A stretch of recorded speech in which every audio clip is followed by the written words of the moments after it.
Se acabó la sequía en tu vida. Hay cielos abiertos para ti. A continuación, una enseñanza desde la comunidad Llamas de Fuego para las Naciones, desde Soacha, Cundinamarca, en Colombia.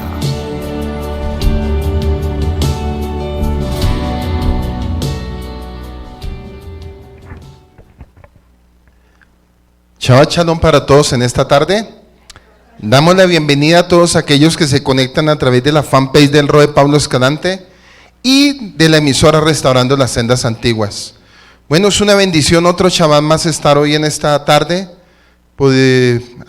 dándole gracias al Padre que nos permita hoy enseñar un capítulo más. Hoy entramos al capítulo 47, ya completamos un año casi enseñando Bereshit, un año largo.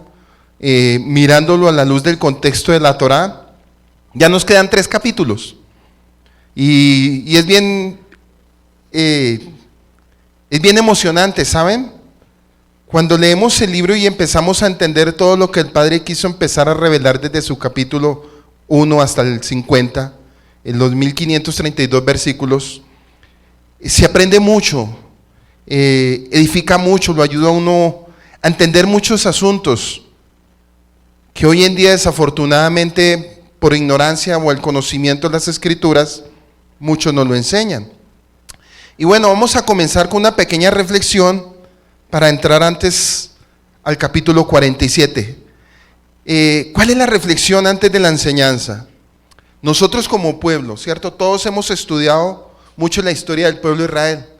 Todos hemos estudiado, en este caso el libro de Bereshit, mucha historia, hemos visto mucha historia, muchas genealogías, muchos personajes, muchas costumbres, muchos lugares, muchos sucesos, muchas situaciones.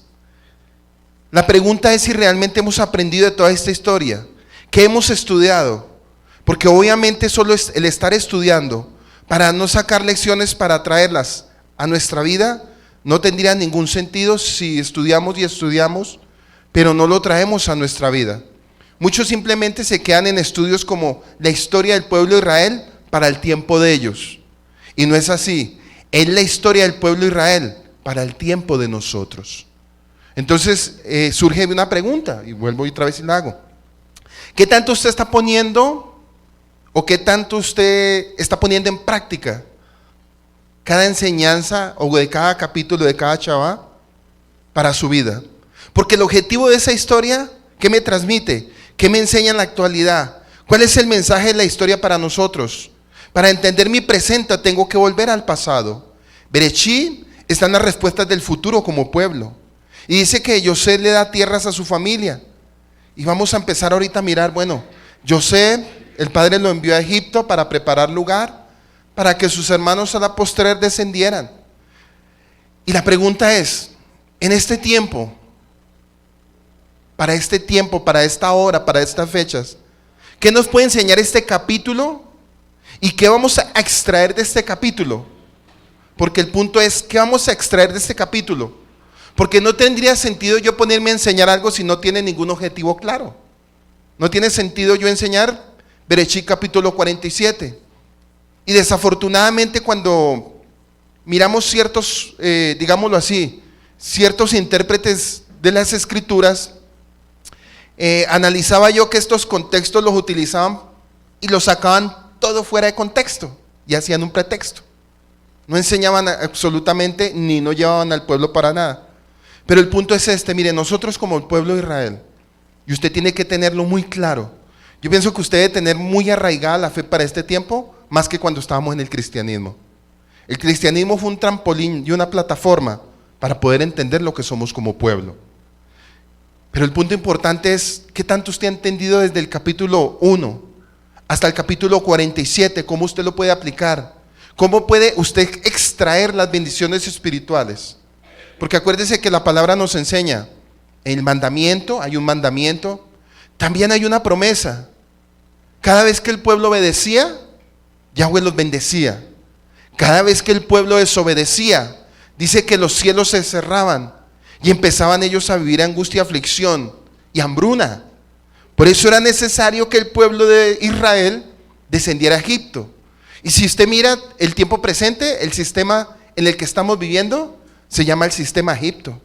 Estamos viviendo en un sistema egipcio con muchas culturas, con muchas plataformas de pensamiento, de doctrinas, poderes políticos, poderes religiosos, poderes gubernamentales, sistemas mundiales poderosos.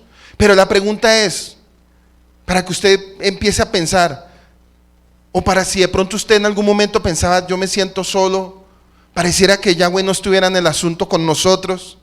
Créeme que yo en algún momento también lo pensé, y yo sé que usted en algún momento también lo pudo haber pensado, y vamos a analizarlo también a través de este punto, de esta enseñanza, y aún en los próximos capítulos. ¿Por qué Yahweh permitió que el pueblo descendiera a Egipto? ¿No hubiera sido más fácil que él hubiera hecho el proceso en Canaán? Es una pregunta muy interesante. ¿Por qué él permitió que su pueblo descendiera a Egipto? Por 210 años. La Biblia dice 400, pero se empieza a contar el desierto desde el momento que nace Isaac. No, 400 años no estuvieron ellos. Ellos estuvieron 210 años en Egipto. Entonces la pregunta es, ¿qué Dios quiso hacer en ellos durante esos 210 años? Viene otra pregunta. ¿Por qué, si Yahweh es bueno, si Yahweh es misericordioso, por qué nos tiene en este mundo? ¿Por qué vinimos a sufrir? Porque mucha gente, vea, lo que más uno escucha cada día es ¿por qué Dios me trajo a este mundo a sufrir? Mejor era yo no haber nacido. Y yo sé que la mayoría en su boca lo han dicho. ¿Por qué yo tuve que nacer? ¿Por qué yo tuve que vivir? ¿Para qué existo yo? ¿Cuál es el plan de Dios para mi vida? Y Berechí nos da todas las respuestas a todas las inquietudes que usted tenga en su corazón. Y miren lo más importante, que cuando Yosef baja, vamos a hacer un pequeño recuento de la historia. Cuando Yosef baja, él bajó como esclavo, pero era necesario que sucediera todo como estaba escrito. Yahweh le dio una promesa a su madre, a Rebeca, le dio una promesa a Isaac, después se la dio a Jacob, y de Jacob se confirmó lo que iba a suceder con José. Dice que él fue llevado a Egipto. Entonces cuando leemos ese texto vemos como una injusticia. Es injusto que un hijo como Yosef, que es un plan profético de Yeshua, sombra profética, no era justo que él fuera vendido como esclavo. Pero Yahweh tenía todo planeado de antemano antes.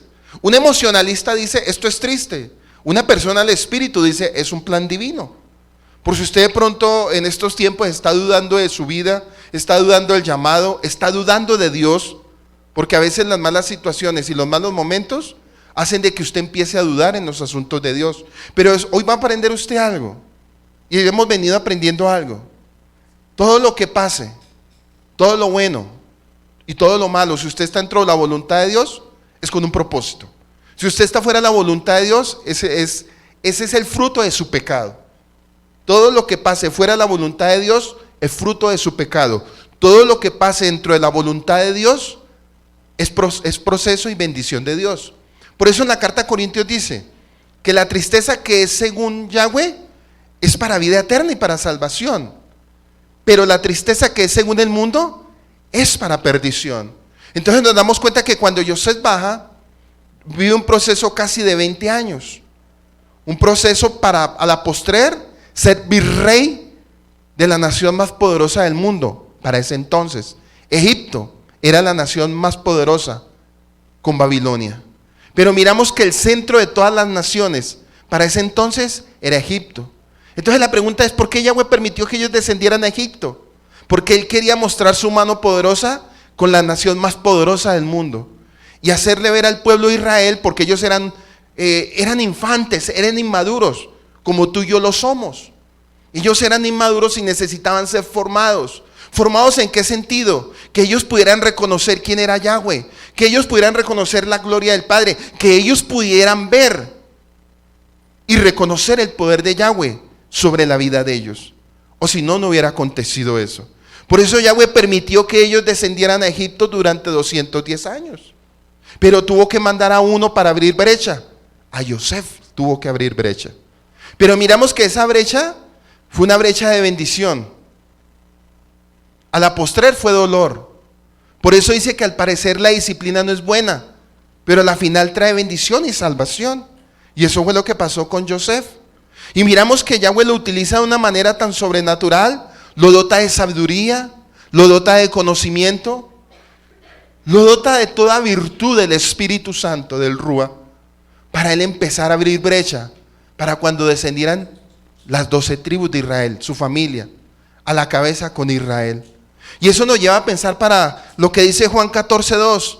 Mire lo que dice Yeshua, pero mire lo que dijo también Joseph. En la casa de mi padre hay muchas moradas. Si no fuera así, os lo hubiera dicho, porque voy a preparar un lugar para vosotros. Y si me voy y preparo un lugar para vosotros, vendré otra vez y os tomaré conmigo, para que donde yo estoy, allí también estéis vosotros. ¿Qué hizo Joseph? Hizo lugar para toda su familia. Pero la pregunta es, ¿por qué no se hizo en Canaán? ¿Por qué tenía que ser en Egipto? Porque Egipto iba a ser la escuela de preparación para la postre de la bendición. Nosotros en este mundo, en el sistema egipcio, babilónico, romano, griego, lo que usted quiera pensar, estamos viviendo un proceso como estudiantes. Nosotros somos unos alumnos en la mano de Yahweh.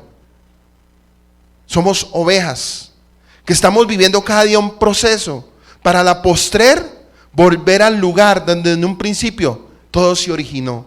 Por eso Yeshua dijo, en la casa de mi padre hay muchas moradas. Si no fuera así, os lo hubiera dicho, voy a prepararle un lugar para vosotros.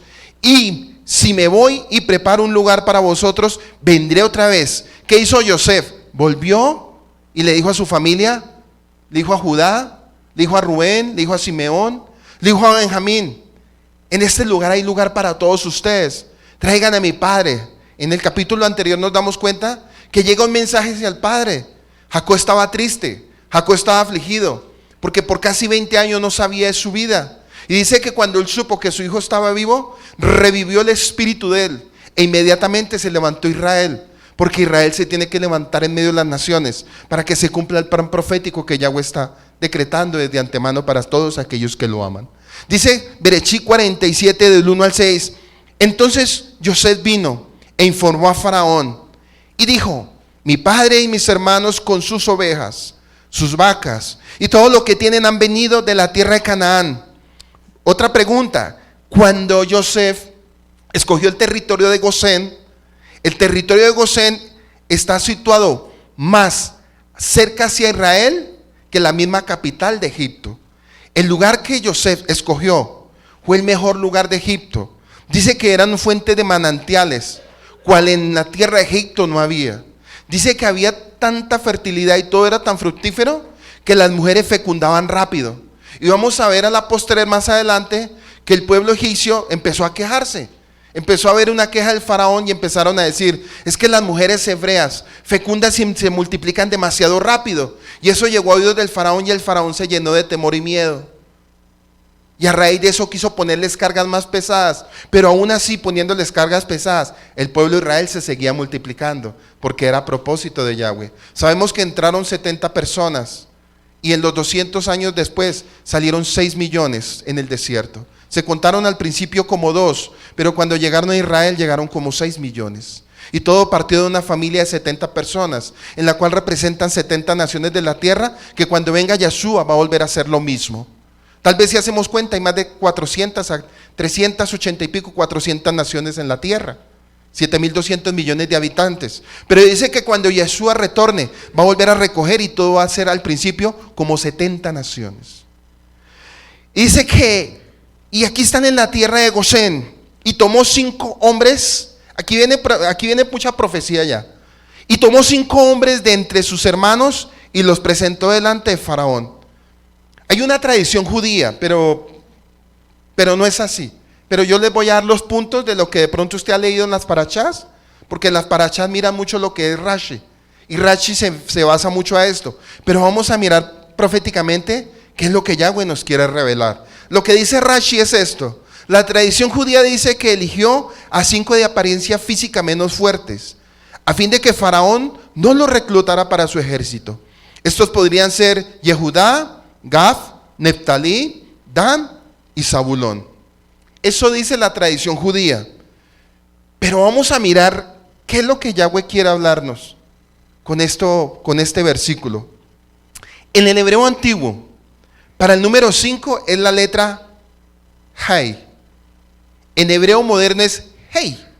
Esta letra en la pictografía hebrea representa la Hay, que significa revelación, vida, aliento, aquí, mira, contemplar, ventana, Yesef.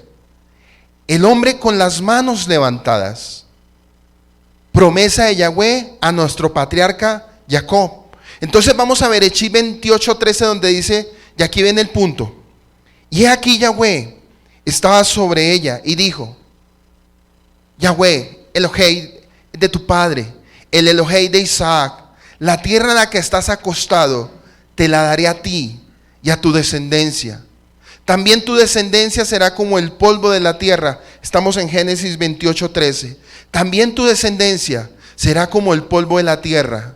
Y la tierra en que estás acostado te la daré a ti. ¿A quién le está hablando? También te la daré a ti y a tu descendencia. También tu descendencia será como el polvo de la tierra, y te extenderás hacia el occidente, hacia el oriente, hacia el norte y hacia el sur. Hacia el sur aquí sería hacia el sur de Egipto, que fue donde fueron ellos llevados. Bereshit 28:13. Y en ti y en tu simiente serán benditas y bendecidas todas las familias de la tierra. He aquí yo estoy contigo y te guardaré por donde quiera que vayas. Y te haré volver a la tierra, porque no te dejaré hasta que haya hecho lo que te he prometido. Entonces, aquí hay una nota. ¿Vieron 2 veces repetida la letra Hey? Y la palabra Hey en el nombre es Kadosh Kadoshim de Yahweh, el viviente. Una vez dice también el yo soy. Y eso también está en Éxodo 13:4, donde dice yo soy el que soy. Y 2 veces el Hey aquí es revelación. ¿Vieron en el nombre de nuestro patriarca Abraham que se le agregó después la palabra Hey? Ya no te llamarás más Abraham, sino Abraham. Y la palabra Abraham en el 248 son las leyes positivas. Y por eso fue cambiado su nombre del padre enaltecido a ser padre de multitudes. Entonces ven que aquí la palabra Hey, en el título del creador, de nuestro creador, lo mismo es el Elohá, el creador, el creado, el que crea las cosas, o mi creador. Y en este capítulo vamos a ver 28:13, vamos a ver 5 promesas. Una, dice que la tierra, versículo 13 del capítulo 28 de Bereshit, dice que hay una promesa de tierra. 2, estará con él. Yahweh no abandonará, como no abandonó ni a Abraham, ni a Isaac, ni a Jacob, pero en este caso tampoco abandonó a Yosef, que descendió a Egipto. Va a haber protección, versículo 15 del capítulo 28. Va a haber una protección.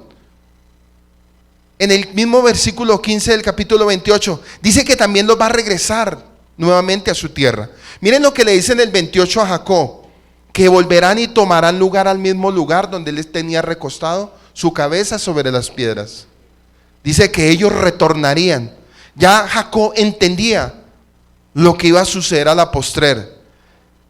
Ya Yosef, porque Yosef dice que era un joven de tienda, era un hombre de Torah. Él sabía que todo el propósito de haber descendido a Egipto era un propósito que se lo había Yahweh revelado también a Jacob, a Isaac y aún a Abraham.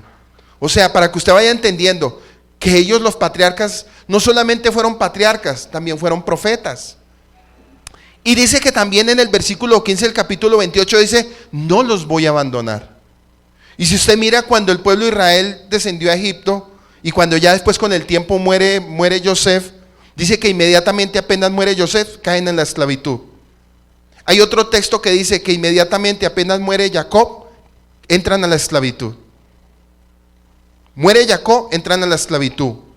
Pero también hay otro pensamiento que dice, muere Yosef, y inmediatamente entran en la esclavitud. Porque cuando muere Yosef, inmediatamente, al poco tiempo se levanta un nuevo gobernante, que dice que no conocía a Yosef.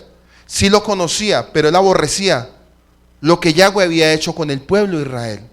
Entonces, para que usted vaya pensando en este tiempo, por si usted algún momento lo había dicho, es que yo me siento solo, es que yo no sé qué propósito tiene para mi vida Dios. Hoy le digo, Dios tiene un propósito, nos va a volver a la tierra del origen de todas las cosas.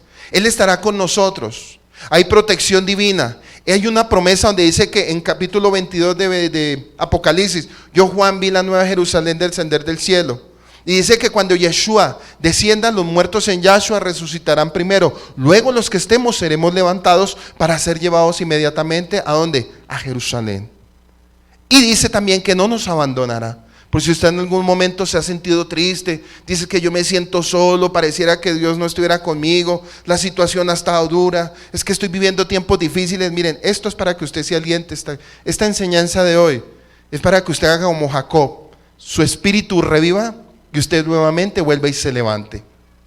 La letra Hei también significa puerta o ventana, ya que está compuesta por la letra Dalet y la letra Yud. Significa puerta. La puerta ocupa el lugar de la abertura de la casa, representada por la Bet. Acuerde que la Bet significa casa. Por eso está relacionado con la revelación divina de la Torá. Israel, él fue sacado de Egipto para ser llevado a adorar a la casa de Yahweh. Entrará por la puerta del atrio para contemplar las magnificencias del Abba Yahweh. Quiere decir que cuando Yosef nombra a sus 5 hermanos, él no lo estaba haciendo en un sentido como la traducción judía, que puso a los más débiles de frente. En ningún momento ninguna tribu era débil. Para que usted lo piense, aquí no hay tribus débiles. Las 12 tribus eran fuertes porque eran una sola Ejab. No había, sino que Yosef estaba hablando en un plan profético, revelando lo que iba a suceder a la postrer. 210 años después, él estaba diciendo que el pueblo iba a volver a retornar. Pregunta, ¿los que descendieron a Egipto, los demás hermanos sabían eso? No lo sabían. Porque dice que cuando murió la generación, los que entraron, cuando murieron ellos, inmediatamente empezó a venir otra generación y ellos se olvidaron por un tiempo de Yahweh. Por un tiempo se olvidaron de Yahweh. Pero dice que cuando ellos empezaron a vivir angustia y empezaron a ver cargas de aflicción, inmediatamente ellos empezaron a invocar el nombre de Yahweh. Ahí se activa la palabra de Bereshí capítulo 28. Inmediatamente dice que Yahweh escuchó el clamor y la angustia de su pueblo. ¿Y cuál es la angustia de su pueblo? Lo que Yosef le había revelado a través de estos 5 hermanos de lo que habría de suceder a futuro. Una cosa es estudiar griego romano y otra cosa es estudiar lengua hebrea, hermano. Es muy diferente. Si usted lee en traducción romana no va a entender nada, pero si lo miramos en un contexto hebreo como se está ahorita relacionando, vamos a ver que Yosef le estaba diciendo a Faraón y le estaba diciendo al pueblo que 210 años a futuro el pueblo iba a ser rescatado y sacado con mano fuerte y volvería nuevamente a su tierra. Ahora seguimos en el versículo 3. Entonces Faraón dijo a sus hermanos: ¿cuál es vuestra ocupación?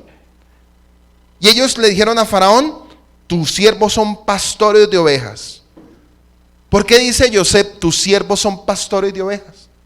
Y vamos a mirar, y lo leíamos en el capítulo anterior. Dice que los pastores de ovejas para los egipcios, ¿qué era? Abominable. Porque la oveja para ellos era un ídolo. Y si usted mira, nosotros somos comparados ¿a qué? A ovejas. Yeshua dijo: yo no vengo sino por las ovejas perdidas de la casa de Israel. Para que usted vaya relacionando cada punto. Entonces dice, y ellos respondieron a Faraón: tus siervos pastores de ovejas, para los egipcios ser pastores de ovejas es abominable. Y aquí viene lo que significa espiritualmente en este mundo la gente. Miren lo que la gente del mundo piensa. Oído con esto. Hay gente en el mundo que actúa como egipcios, ¿cierto que sí? Aún hay creyentes, entre comillas, que actúan como egipcios. Usted puede estar aquí hoy escuchándome, usted me puede estar viendo a través del video. Pero la pregunta es, usted dirá: yo no tengo cultura ni costumbres egipcias, yo soy pueblo de Israel. Pero vamos a mirar, una cosa es usted decirlo y otra cosa es usted vivirlo. Dice que cuando el pueblo descendió, algo que ellos no perdieron fue su lengua hebrea. Ellos no perdieron la lengua hebrea. Cuando descendieron, aún su hermano se relacionó con ellos en la lengua hebrea. En ningún momento Yosef perdió los orígenes de lo que su padre le había enseñado. Es tanto, a pesar de que le habían cambiado su nombre a Setfanat Panea, que significa cara oculta o el Dios, él aún así nunca perdió los principios de la Torá, porque José era un joven de tienda, y la palabra tienda significa alguien que está bajo la Torá o bajo la cobertura de Yahweh. Entonces miramos que Espiritualmente en este mundo el mundo actúa como egipcio, la mayoría de la gente, muchos que se dicen ser creyentes, entonces hay mucha gente que actúa como egipcios. Hoy día, y odian a aquellos que enseñan la verdad. Miren lo que dice, odian a aquellos que enseñan la verdad, odian a aquellos que enseñan la verdad de la Torá, los que pastorean la verdad con la doctrina de la verdad. Obviamente no hablo de pastores mezclados con Roma y Grecia y todo el sistema egipcio, sino los guardadores de Torá en Yeshua, tanto nosotros como nuestros padres. Entonces dice que cuando ellos descendieron, dijeron, mi padre y todos somos pastores. Aquí viene una palabra tremenda, cuando dice, mi padre y toda mi familia somos pastores de ovejas, y dice que para los egipcios los pastores eran abominables. Si lo pasamos para nuestro contexto, ojo con este punto que viene, pero le digo, usted puede leer y usted lo puede entender a su manera, pero el punto es Yahweh que nos quiere hablar con Berechí. Dice que para los egipcios los pastores eran ¿qué? Aborrecibles, porque eran pastores de ovejas. Nosotros todos los que somos pueblo de Israel, diga todos, cuando somos pueblo de Israel somos pastores de ovejas. Pastor no es el que está aquí al frente, el que predica, no. Pastor somos todos. Entonces, cuando nosotros decimos que somos pueblo de Israel en un sistema egipcio y empezamos a hablar de Israel, ¿qué es lo primero que la gente reacciona? Rechazo. Inmediatamente empieza el rechazo. Ustedes son judíos, ustedes son esto, ustedes son lo otro. Empieza la palabra de aborrecimiento. Pero ¿sabe por qué? Porque el sistema egipcio ha creado una doctrina en la mente, en Roma y Grecia, han sembrado un sistema egipcio para que la gente no pueda comprender lo que en un principio Bereshit quiso enseñarnos para guiarnos y recobrar nuestra identidad como pueblo de Israel.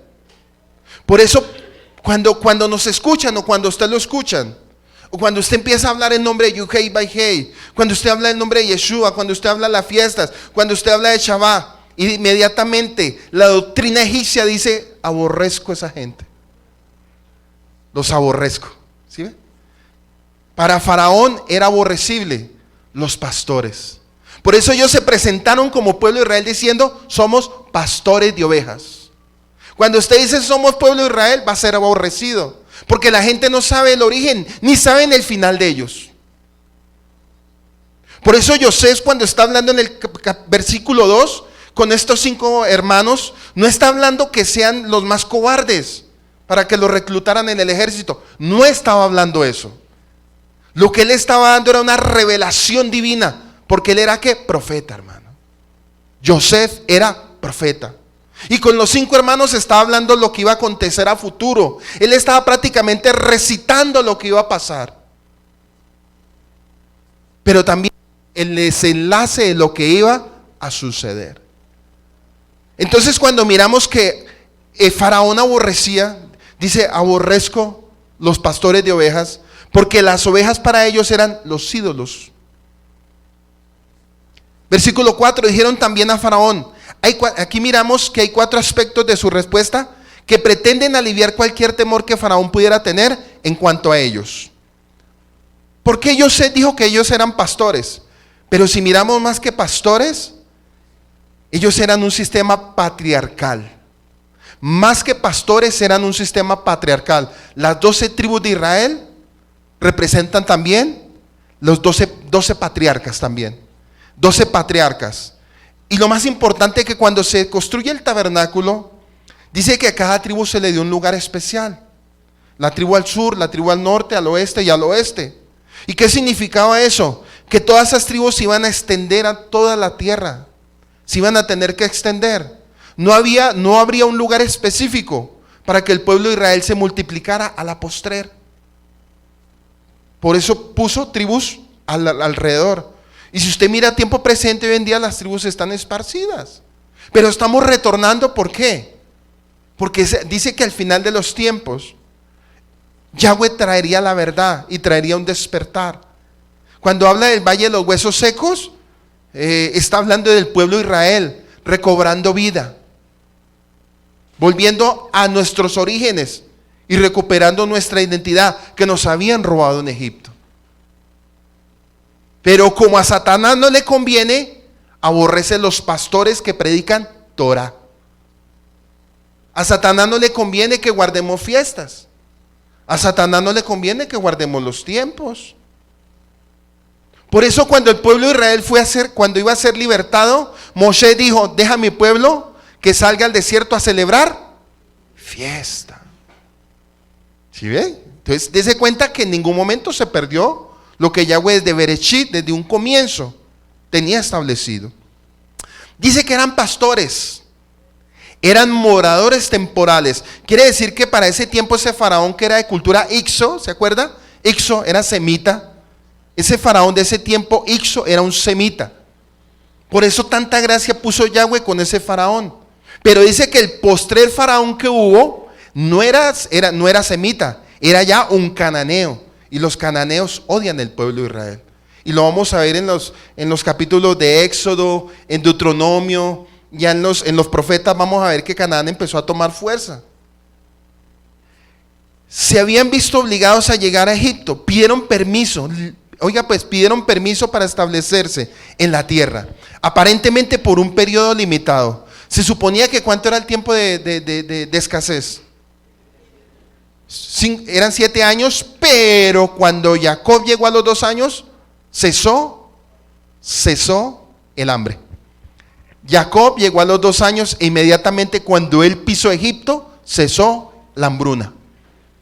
Quedaban 5 años, pero quedaban 5 años para las naciones que habían alrededor, porque en Egipto había abundancia. Dice que cuando él entró, inmediatamente cesó la hambruna. Ellos dijeron que llegaban por un tiempo limitado, o sea, cuando llegaron allá, el plan era que, se supone que son 5 años de hambruna, pues al 6.º año volvemos a Canaán. Pregunta, ¿pasó? No pasó. Otra pregunta, pero ¿por qué Yahweh lo permitió? Si eran solo 5 años de hambruna, ¿por qué Yahweh permite 210 años? Y ahí usted tiene que empezar a pensar, porque la Torah nos lleva a pensar. Porque Yahweh tenía que formar al pueblo. Dígale al que está al lado suyo: el Padre te permitió venir a este mundo, usted no es un accidente. Dígale al que está al lado suyo: usted no es un accidente. Pastor, a mí me quisieron abortar. Usted no es un accidente, tranquilo. Usted no es un accidente. Es necesario venir a este mundo para ser formados, para vivir un tiempo temporal, para la postrer recibir la bendición. Entonces dice que pidieron permiso para establecerse en la tierra aparentemente por un periodo limitado. Hemos venido a residir en esta tierra porque no hay pastos para los rebaños de tus siervos, pues el hambre es severa en la tierra de Canaán. Ahora pues, permite que tus siervos habiten en la tierra de Gosén. Aquí viene otro punto. Esa palabra, hace 8 días miramos que era un fuente, era manantial, era una tierra fértil. Pero también Gosén tiene otros significados. Sabemos que significa milagro. Un milagro grande ocurrió aquí, representa en la gematría el número 358. La palabra Goshen en la gematría el número 358. Y también hace referencia al Mashiach. ¿En qué sentido? Sustento de vida, tierra fértil. Aquí surge una pregunta: ¿para qué Yahweh me trajo a este mundo? Y Faraón dijo a Yosef: tu padre y tus hermanos han venido a ti, la tierra de Egipto está a tu disposición. En lo mejor de la tierra haz habitar a tu padre y a tus hermanos, que habiten en la tierra de Gosén. Y si sabes que hay hombres capaces entre ellos, ponlos a cargo de mi ganado. El buen precedente de Yosef abrió oportunidades para sus hermanos en Egipto. Y el faraón les ofreció trabajo bajo el entendido que sean tan responsables como Yosef. Aquí vamos a mirar otro punto. Dice que cuando faraón le ofreció la oportunidad a ellos para trabajar ministrando su ganado, ahí van a empezar a surgir las mezclas. Por haber permitido esa... Ojo, a pesar de que ellos vivían en Gosén, que era un lugar especial para el pueblo de Israel, porque los hebreos con los egipcios no la iban, pero dice que ellos se pusieron al servicio, porque querían hacer lo mismo que hacía Yosef, ser unos buenos administradores. Entonces, para que usted piense si esto era bueno o no era bueno. Lo bueno fue que hubo sustento y hubo mucha bendición. Lo malo fue que cuando el pueblo de Israel salió de Egipto, salieron mezclados con egipcios y cananeos. Por eso la queja en el desierto, la queja como tal no era del pueblo de Israel, la queja como tal era de los egipcios. Por eso ellos decían, mejor fuese volver a Egipto, porque allá teníamos comida y teníamos carne. La queja fue de los egipcios, la queja no fue del pueblo de Israel. Pero el gran error del pueblo de Israel durante esos 210 años que estuvieron allá fue las mezclas. Y Yahweh les dijo en un principio, no se asimilen. A pesar de que vivimos en este mundo, Yahweh le está diciendo a usted que me escucha a través de este video, no se asimilen con las costumbres egipcias. Faraón dijo, tu padre y tus hermanos han venido a ti, la tierra de Egipto está a tu disposición en lo mejor de la tierra. Haz habitar a tu padre y a tus hermanos, que habiten en la tierra de Gosén. Y si sabes que hay hombres capaces entre ellos, ponlos a cargo de mi ganado. El buen precedente de Joseph abrió las oportunidades para sus hermanos en Egipto, y el faraón le ofreció trabajo bajo el entendido que sean tan responsables como Joseph. Joseph quería que los hijos de Israel vivieran como una comunidad separada en la tierra de Gosén por varios motivos. Uno, para evitar la asimilación, lo hablamos hace 8 días. 2, para evitar que los hijos de Israel tuvieran cargos en la corte real o ser reclutados para el ejército. 3, poder criar ganado menor sin molestar a los egipcios, que aborrecían a los pastores de ovejas, porque la oveja fue uno de los dioses falsos. Para tener buenos pastos para su ganado. La tierra de Gosén es una de las mejores del mundo. Allí nunca falta agua, no existen plagas, nunca hace frío, no hay vientos fuertes, es llano y la tierra es húmeda. En su suelo de aluvión hay materia orgánica y minerales de los ríos, especialmente selenio, cobre y hierro, que hacen que las placentas de los animales siempre fecunden. Pero dice la escritura que Joseph le presenta a Faraón su padre. Luego la conversación del Faraón con los hermanos de Joseph, este también le presentó a su padre Jacob, le presentó a Israel. Israel fue presentado en Egipto. Israel fue presentado en Egipto a Faraón. Génesis 47, 7, 10 dice, Joseph trajo a su padre Jacob y lo presentó a Faraón. Y dice, miren lo que viene aquí. Y Jacob bendijo ¿a quién? A Faraón. Ojo con este punto tan importante. Miren la autoridad, a pesar de que habían descendido a Egipto, la autoridad que Yahweh le había dado a Jacob. Cuando Jacob llegó a Egipto, Joseph lo presentó a Faraón. Jacob lo bendijo a Faraón para que el río Nilo, miren la bendición que Jacob le estaba desatando, Israel le estaba desatando a Faraón. Le estaba dando una bendición para que el río Nilo se desborde milagrosamente cuando se acerque a él. Como resultado de esta bendición, los 7 años de hambruna previstos finalizaron luego de tan solo 2 años. Como había prometido, Joseph asentó a su familia en la provincia de Gosén. Versículo 8. Y Faraón dijo a Jacob, ¿cuántos años tienes? Ojo con este punto que viene, porque aquí hay profecía. ¿Cuántos años tienes? Respondió a Faraón, los años de mi peregrinación son 130 años. De los 130 años a los 147 que vivió, ¿cuántos años estuvo Jacob en Egipto? 17 años. Dice que los años de peregrinación son 130 años, pocos y malos. Mire, la respuesta que él dijo no era la mejor. No debió haber hablado así. Y miren las consecuencias. Pocos y malos han sido los años de mi vida, y no han alcanzado los años que mis padres vivieron en los días de su peregrinación. ¿Cuánto vivió Abraham? 175. ¿Cuánto vivió Isaac? 180. ¿Cuánto vivió Jacob? 147. Pero la pregunta es, ¿por qué él vivió menos que los otros? Y ya lo vamos a ver. Para que usted tenga mucho cuidado de cada palabra que usted diga en los momentos. Miren lo que la gente dice a veces. La gente se queja. Y esto también nos enseña a guardar de cada palabra. Porque dice que en nuestra lengua está el poder para la vida y para la muerte. Entonces, en el versículo 10 dice, y Jacob bendijo a Faraón y salió de su presencia. José presenta a su padre al Faraón. Aparentemente el único dato interesante para el Faraón es la edad avanzada del patriarca. Jacob aprovecha la ocasión para señalar su vida como una peregrinación en la tierra, en contraste con el pensamiento del faraón egipcio, que la tierra es el lugar seguro y permanente donde hay que construir pirámides para eternizarse. La cultura egipcia, ¿cuál era? Y siempre se pensó que la gente se embalsamara porque iban a vivir ellos eternamente. Ese era el pensamiento egipcio. Entonces, cuando le pregunta él a Jacob, ¿cuántos años tienes de tu peregrinación? ¿Por qué se lo pregunta? Porque lo ve desgastado también. Y si usted mira a Jacob, viene con tiempo de desgaste, 20 años sirviéndole a su tío Labán, 20 años en Mesopotamia, en Ur, en Harán, y casi otros 20 años en la angustia esperando de su hijo, porque él le habían dicho que su hijo había ¿qué? Muerto. Entonces fueron 40 años de aflicción. Cuando llega y se presenta delante de Faraón, tiene 130, empieza el sufrimiento, su vida a los 90 años, cuando él sale de huida, ¿se acuerda? Cuando él sale de huida de su hermano Esaú, dice que él llegó a los 90 años a Mesopotamia, empieza el proceso, 7 años por Raquel, 7 años por Lea, 6 años que él le trabajó, retorna, se encuentra con su hermano Esaú, se hacen un pacto de amistad del cual nunca fue verdadero. Ahí vemos que el desgaste del caminar en la fe, miren, entiéndalo hoy. Muchas veces la aflicción que tenemos, si es que la tenemos por el Padre, es de bendición.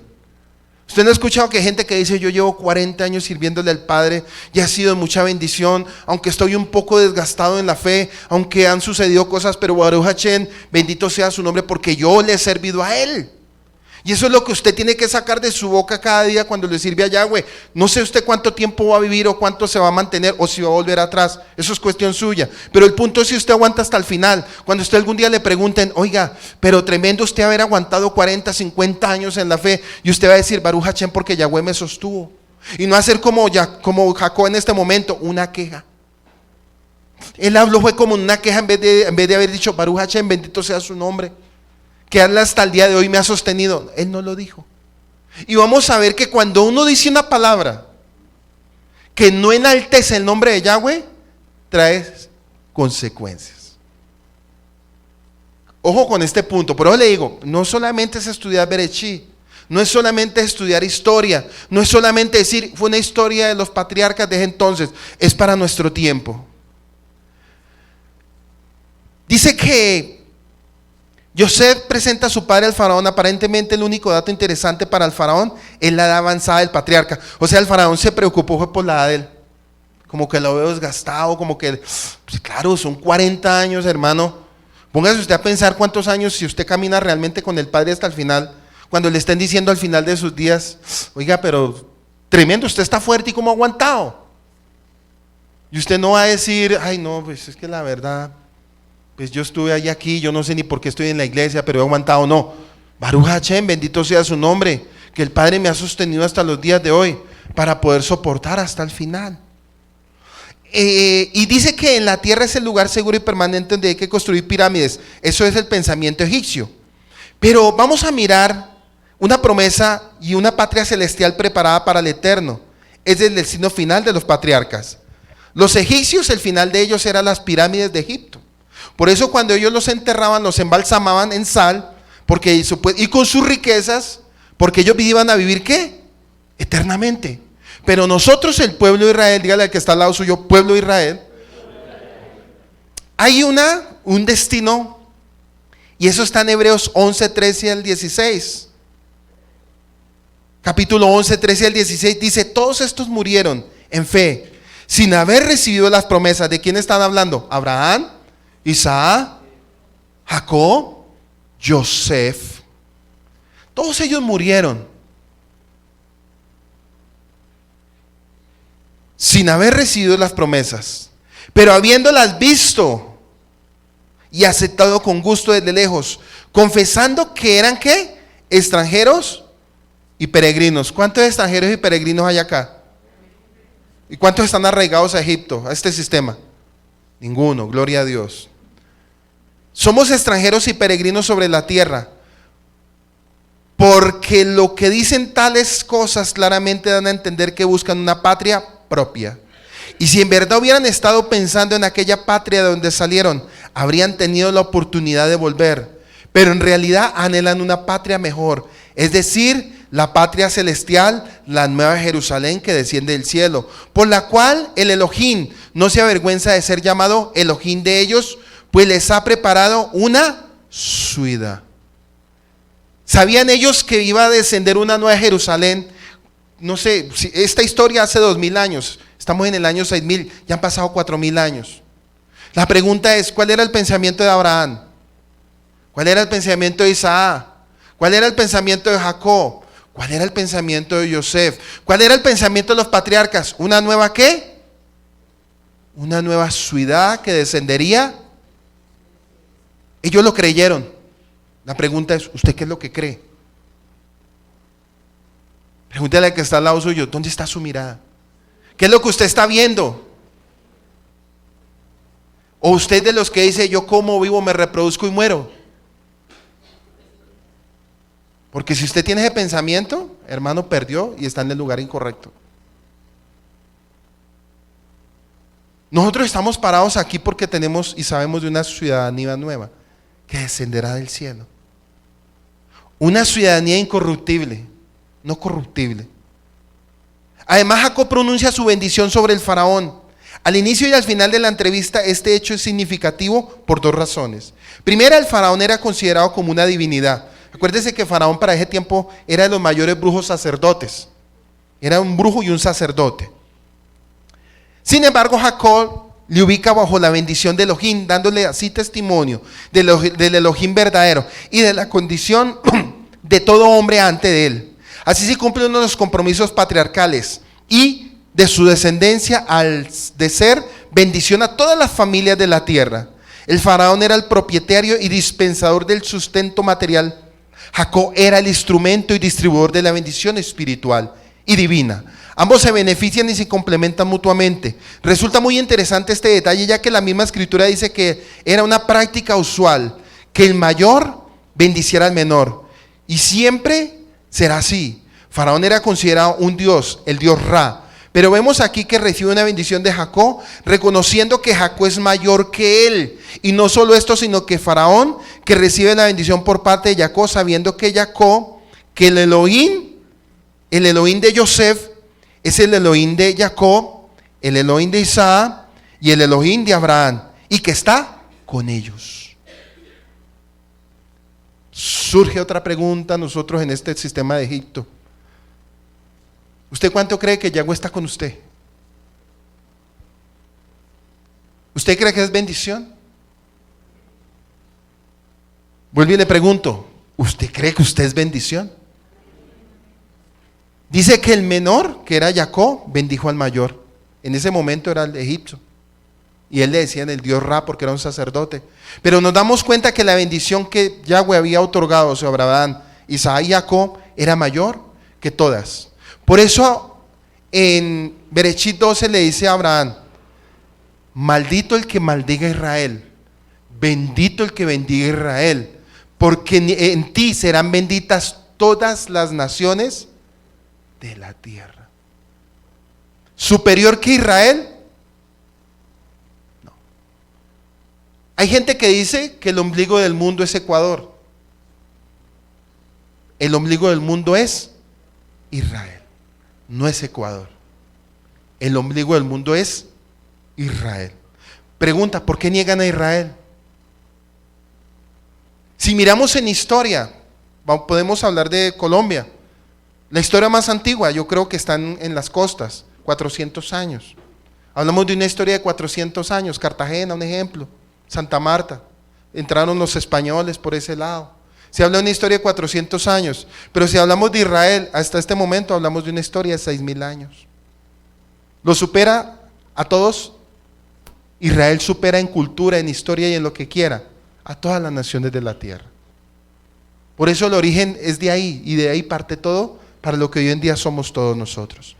Génesis 47:7 dice, José trajo a su padre Jacob y lo presentó a Faraón, y Jacob bendijo a Faraón. El que está en un nivel espiritual superior es el que bendice, y el que está en un nivel inferior, como está escrito en Hebreos 7:7. Y sin discusión alguna, el menor es bendecido por el mayor. En este caso, Israel, Jacob, era mayor. Versículo 8-9 del capítulo 47, y Faraón dijo a Jacob, ¿cuántos años tienes? Entonces Jacob respondió a Faraón, los años de mi peregrinación son 130 años, pocos y malos han sido los años de mi vida, y no han alcanzado los años que mis padres vivieron en los días de su peregrinación. Entonces miramos que en lugar de bendecir al Eterno delante de este rey, por haberle libertado de todas las cosas malas, Jacob usa una lengua palabra negativamente en esa conversación. ¿Y qué sucede? Entre Jacob y el faraón está compuesta por 33 palabras hebreas. Un Midrash dice que por estas 33 palabras de queja, la vida de Jacob fue cortada a 33 años, porque el plan de Yahweh era 180 años. Pero por la queja de no haber dado lugar a Yahweh en ese momento, de las palabras intercambiadas con Jacob, se le restan 33 años, por lo cual él vive solo 147 años. Más adelante vemos cómo Jacob había hecho techubá, un arrepentimiento y una rectificación al pronunciar la bendición sobre Jofé, como está escrito en Berechit 49, verso 26, conciso A. Dice así: las bendiciones de tu padre han sobrepasado las bendiciones de mis antepasados hasta el límite de los collados eternos. Esto es para que usted tenga cuidado, que es lo que usted dice muchas veces en los tiempos difíciles. Dice que se le restaron 33 años, por eso vivió 147. Porque el plan de Yahweh era que él viviera un poco más. Y eso lo lleva a que usted piense también, de pronto, si usted es quejón. Esos que les gusta quejarse y a veces ponen queja y dicen cosas, pero no le dan el lugar a Yahweh.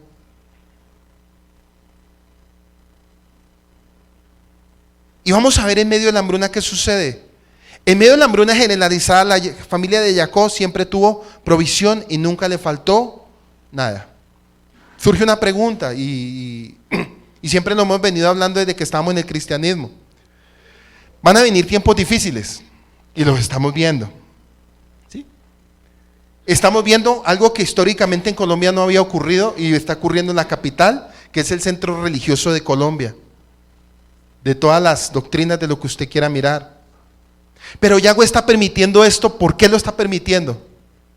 Para traer reprensión a su pueblo, porque su pueblo no ha enaltecido el nombre del Padre, no se ha enaltecido. Lo que está ocurriendo no es casualidad, hermano.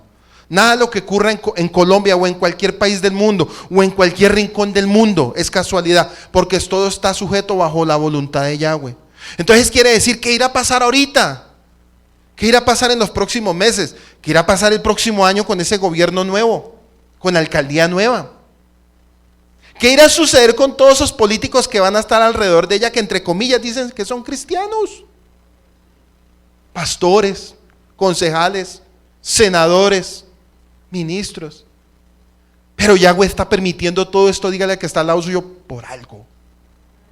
Por algo lo está permitiendo, y esto nos va a traer un desenlace al pasar de unos años. ¿Va a haber aflicción? Va a haber aflicción.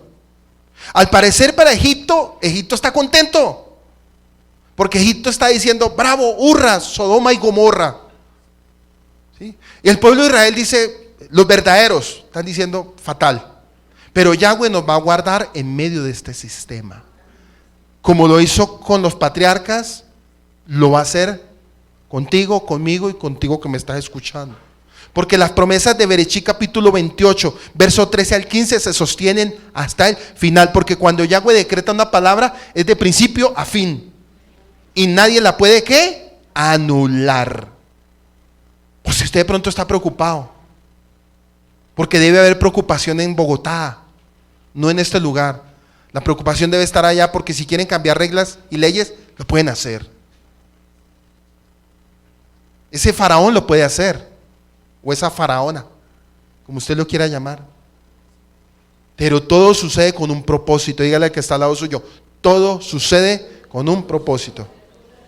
Y no es casualidad que sea la capital de Colombia.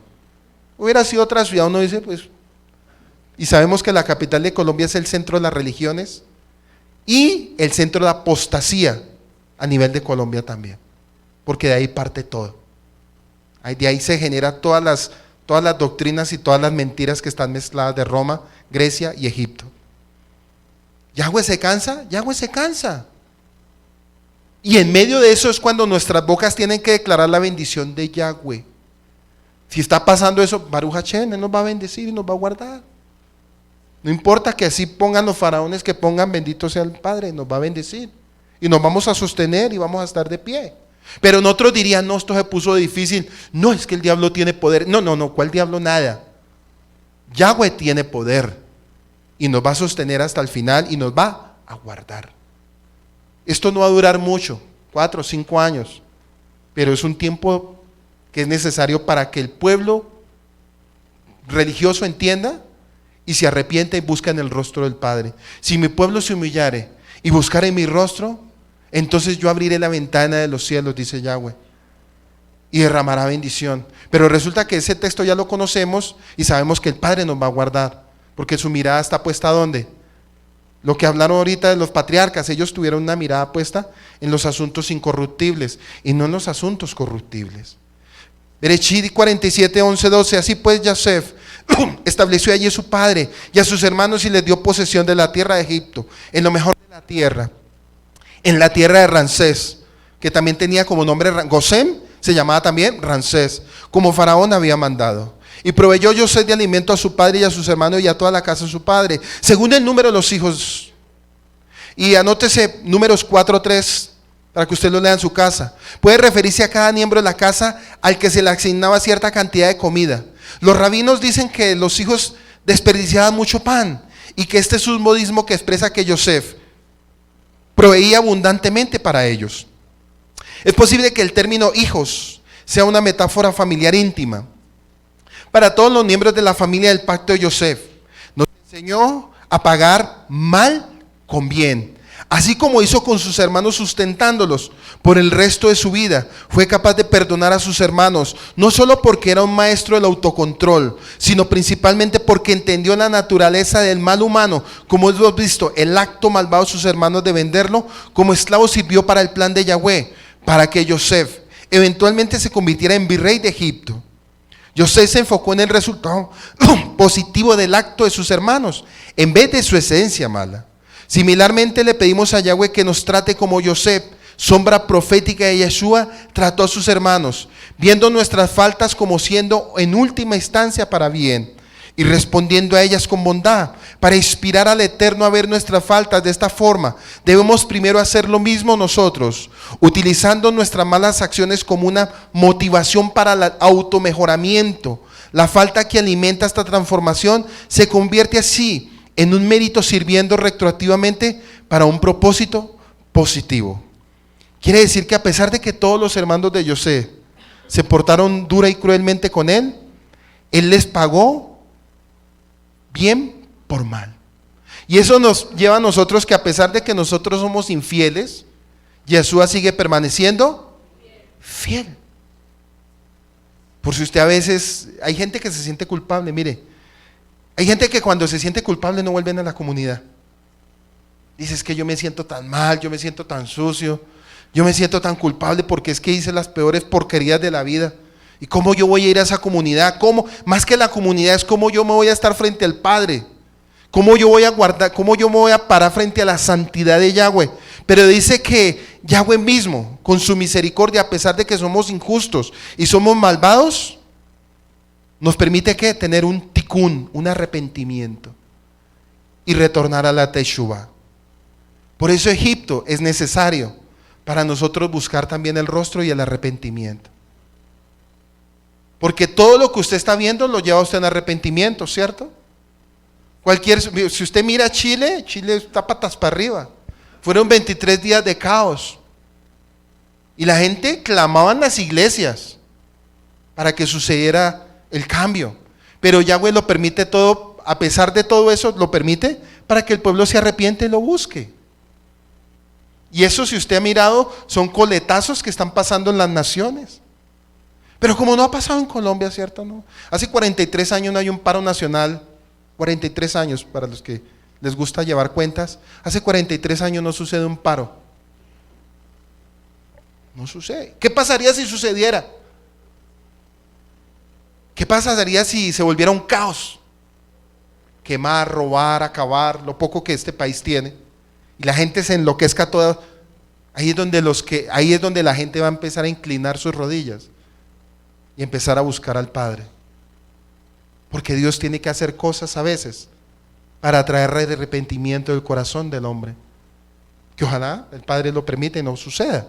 Pero todo sucede con un propósito. Dígale al que está al lado suyo, todo sucede con un propósito. Entonces miramos que Pero no todos fueron tan afortunados como la familia de Jacob. Génesis 47, 13, 17. No había alimento en toda la tierra, de modo que el hambre era muy severa en la tierra de Egipto. Y la tierra de Canaán languidecía a causa del hambre. Y José recogió todo el dinero que había en la tierra de Egipto. Mire lo que viene. José recogió todo el dinero. Absolutamente todo. Lo primero que hizo fue quitarles ¿qué? El dinero por alimento. Versículo 14, y recogió todo el dinero que había en la tierra de Egipto y en la tierra de Canaán a cambio del grano que le compraban. Y José trajo el dinero a la casa de Faraón. Cuando se acabó el dinero en la casa y tierra de Egipto y en la tierra de Canaán, todos los egipcios vinieron a José diciendo: danos alimento, pues porque hemos de morir delante de ti, ya que nuestro dinero se ha acabado. Entonces José vuelve y les dice: entreguen vuestros ganados y yo os daré pan por vuestros ganados, puesto que vuestro dinero se ha acabado. Trajeron pues su ganado a José, le dieron pan a cambio de los caballos, las ovejas, las vacas, los asnos. Aquel año les proveyó de pan a cambio de todos sus ganados. El propósito de recoger todo ese dinero fue que pasara a los hijos de Israel en el futuro, porque necesitaban mucho dinero, oro, plata y bronce y piedras preciosas, para poder hacer el Mizcán, el tabernáculo, en el desierto. Tenía que enriquecerlo, porque dice que cuando el pueblo de Israel salieron como ricos. Para construir un tabernáculo de esa dimensión, como Yahweh le dijo a Moshe, tenía que haber muchas riquezas. Para que usted vaya contextualizando y vaya analizando el por qué sucedió esto. O sea, José sabía que tenía que construirse un Beta Mizcán, un tabernáculo. Y para eso se necesitaba ¿qué? Muchas riquezas. Oro, piedras preciosas, plata. Pero esto también nos trae una sombra profética. ¿Sabe qué significa? Simbólicamente, a pesar de que Faraón es malo, aquí vamos a mirar simbólicamente a Yahweh. ¿En qué sentido? En que Yeshua va a empezar a recoger en todas las naciones de la tierra a todos sus escogidos. ¿Y los va a traer a quién? Faraón representa Yahweh en este momento simbólicamente. Hay puntos que se puede representar simbólicamente Yahweh y hay unos puntos acá que no. Entonces vamos a seguir analizando. Dice que Éxodo 12:36, y Yahweh dio gracia al pueblo delante de los egipcios y les dieron cuanto pedían y así despojaron a los egipcios. Acuérdese que eso fue en un periodo de 210 años. Y entonces durante el tiempo del reinado y del gobierno de Joseph, por eso en el Yazar que dijo que él había dejado ¿dónde riquezas? No está escrito en la Valera, pero dice que él estableció riquezas en muchos lugares, en 3 lugares donde el pueblo de Israel sabía que habían quedado. ¿Sí ve? Cosas que a veces leemos pero no analizamos. Porque uno lee y dice, no, yo leí, ¿qué dice? No, pues no dice nada. ¿Cómo que no dice nada? En los años de abundancia en Egipto, el faraón almacenó granos como reserva para los años de escasez. Tal como le fue revelado en los sueños, Joseph fue puesta a cargo del almacenamiento y luego de la distribución de esos granos. Pero como mencionamos anteriormente, el faraón no regaló lo que había guardado, sino que lo vendió tanto a los egipcios como a los extranjeros. En el primer año los egipcios entregaron todo su dinero a cambio de alimento. Cuando se les acabó, comenzaron a entregar su ganado. Por eso Faraón le pidió a los hermanos de José que le ayudaran a cuidar sus ganados. ¿Sí ve? Era tanta la riqueza que había otorgado Yahweh a través de la sabiduría de José. Por eso ese faraón le tenía respeto a José. Y todo lo que dijera José, Faraón lo hacía. Por eso el faraón dijo a José: toda la tierra que está delante de ti es tuya. Toma lo que quieras. Porque él sabía que la bendición del Padre estaba sobre él. Pero note algo importante. La necesidad era para todos menos para el pueblo de Israel. Eso significa que espiritualmente en los últimos tiempos va a haber tanta hambre y sed de la palabra que muchos van a correr de aquí para allá diciendo: aquí está Él. O lo que dice la carta a Timoteo: muchos tendrán comezón de oír. ¿Qué está pasando hoy en día? Hay comezón de oír, pero no se calma el hambre ni la sed de la palabra. Por eso usted ve, y es triste y es una verdad. ¿Sabe qué hace Egipto? El sistema egipcio lo que hace es entretener al pueblo. Ese es el sistema de hoy en día, para tener al pueblo animado. Se le anima con música, espectáculo, invitados, profetas. Pero a la final eso es ¿qué? Basura. Y el pueblo sigue teniendo hambre. Y aquí estamos mirando que el pueblo de Israel tenía, a pesar de que a la postrer iban a ser esclavos, Yahweh los iba a guardar. O sea, no todo es malo. Porque si usted mira, estamos viviendo nuestro segundo éxodo. Pero de usted depende si usted es esclavo o no. ¿Sabe por qué la gente sufre hoy en día? Porque le gusta el mundo, porque le gusta el pecado, porque le gustan las mezclas. ¿Sabe por qué la gente se desilusiona en la fe y se apartan y dicen: es que yo me mamé de esa iglesia, me aburrí de esa iglesia, me cansé de brincar, me cansé de saltar, me cansé? La gente ya está mamada, hermano. Ya la gente está abandonando las religiones y a la final están diciendo: ¿cuál es la verdad? Y la verdad siempre estuvo ahí, pero estaba oculta. Porque a Satanás no le conviene que usted sepa la verdad. Por eso Juan 8:32 dice: ¿conoceréis la verdad? 8:36 dice: y si el Hijo os libertare, serás verdaderamente libres. ¿Por qué? Porque la religión egipcio, el sistema egipcio y babilónico, esclaviza. Dígale que está al lado suyo: las religiones esclavizan, hermano. Las religiones esclavizan. ¿Y sabe con qué lo esclavizan? Lo esclavizan con el sistema de todo lo que ellos venden, de todo lo que ellos hacen, de todo lo que ellos muestran, de todo lo que ellos venden, y a la final el dinero se lo llevan, lo captan ellos. Lo captan. Dice que pero la sequía continuó. Estoy en el 18 al 22. Y terminando aquel año, vinieron el segundo año y le dijeron: no encubrimos o no encubriremos a mi señor que el dinero se ha acabado y el ganado pertenece a mi señor. No queda para mi señor excepto nuestros cuerpos y nuestras tierras. No había más que ofrecer. Porque hemos de morir delante de tus ojos tanto nosotros como nuestra tierra. Cómpranos a nosotros y a nuestra tierra a cambio de pan, y a nosotros y a nuestra tierra, y seremos siervos de Faraón. Danos pues semillas para que vivamos y no muramos, y no quede la tierra desolada. Y miren lo que hace Yosef. Así Yosef compró toda la tierra de Egipto para Faraón, pues los egipcios vendieron cada uno su campo, porque el hambre era severa sobre ellos. Y la tierra vino a ser de Faraón. Así Yosef compró toda la tierra de Egipto para Faraón. De la misma manera Yeshua compró para el Padre Celestial, cuando se entregó a sí mismo para que el mundo pudiera vivir. Recordemos por un momento un pasaje que trae semejanza a este versículo, y se encuentra en Apocalipsis 11:15, donde dice: el séptimo ángel tocó la trompeta y hubo grandes voces en el cielo que decían: los reinos del mundo han venido a ser de nuestro Adonai Yahweh y de su Mesías Yeshua, y él reinará por los siglos de los siglos. ¿Quién nos compró a nosotros? ¿Y a quién nos presenta? Al Padre. ¿Qué hizo Yosef? Compró todo y se lo presentó ¿a quién? A Faraón. ¿Sí ve? Entonces, ¿qué está haciendo Yeshua en estos tiempos? En estos tiempos hay hambre y sed de la palabra. Hay mucha hambre de la palabra, ¿sí? Entonces la gente corre de aquí para allá, tenemos hambre simbológicamente, porque hambre literal no hay todavía. Usted tiene que comer, etcétera. La pregunta es que al final de los tiempos habrá hambre por su palabra. Y Yosef, que es Yeshua, va a empezar ¿a qué? A moverse. Y lo está haciendo.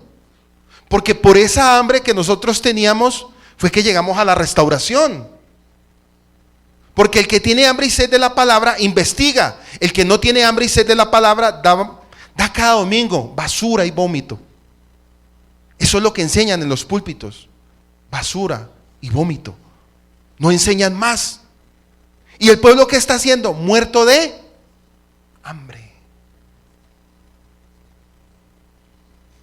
Por eso el Padre Yahweh, Apocalipsis 11:15, el séptimo ángel tocó la trompeta y hubo grandes voces en el cielo que decían: los reinos del mundo han venido a ser de nuestro Adonai Yahweh y de su Mesías Yeshua, y él reinará por los siglos de los siglos. Versículo 21 de Apocalipsis, de Bereshit 47. En cuanto a la gente, le hizo pasar a las ciudades desde un extremo de la frontera de Egipto hacia el otro. Ojo lo que hicieron, que toda la gente ya le quitaron todo. ¿Cómo quedaron? Con una mano adelante y otra atrás. Entonces, ¿qué hizo Yosef? Los cambió de lugares. Pregunta, vamos a ver, ¿por qué Yosef planeó de moverlos de lugar a lugar y no dejarlos de donde tenían sus propiedades? ¿Sí lo había analizado o no lo había analizado? Bueno, en cuanto a la gente, hizo pasar a las ciudades desde un extremo a la frontera de Egipto hasta el otro con este movimiento poblacional. Yosef quiso causar que los egipcios asumieran que ya no eran los dueños de sus tierras. Versículo 22, solamente la tierra de los sacerdotes no compró. ¿Por qué no compró la tierra de los sacerdotes? Y a todos sí les quitó todo. Dice que con la tierra de los sacerdotes no se metió. Y aquí hay respuestas también del por qué no lo hizo. Dice, solamente la tierra de los sacerdotes no compró, puesto los sacerdotes tenían ración de parte de Faraón y vivían en la tierra ración que Faraón les daba, por tanto no vendieron su tierra. Génesis 41-45 está la respuesta. Y vamos a leerlo. Génesis 41-45.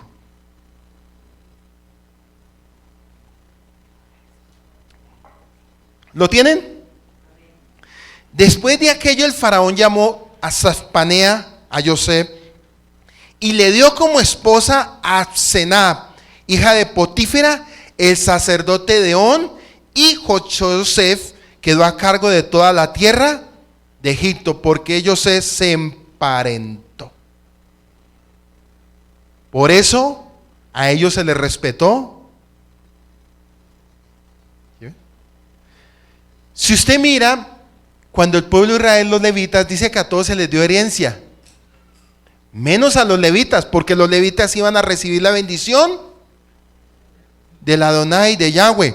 En este caso, esos sacerdotes iban a recibir la bendición ¿de quién? De Faraón, pero más que de Faraón, de Yosef. Y si miramos, el Padre utilizó este sistema para que saliera la bendición. Manasés y Efraín nacieron en Egipto, pero a la postrer eran pueblo de Israel, porque por línea de bendición, para ser pueblo de Israel, venía por el varón y no por la mujer, por el varón que era la cabeza. Por eso nosotros se nos dice que somos Efraín, porque nosotros salimos de las naciones de la tierra. ¿Sí ve?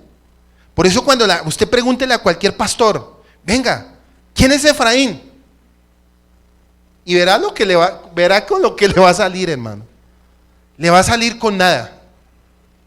Esa es la palabra, le va a salir con nada, porque no entiende. Por no tener conocimiento del libro de Bereshit. ¿Sí ve que Bereshit nos habla todo? Génesis 47-23. Y Yosef dijo al pueblo: he aquí, hoy he comprado a vosotros y vuestras tierras para Faraón. Ahora, aquí hay semilla para vosotros. Id y sembrad la tierra. Al tiempo de la cosecha daréis la quinta parte al Faraón.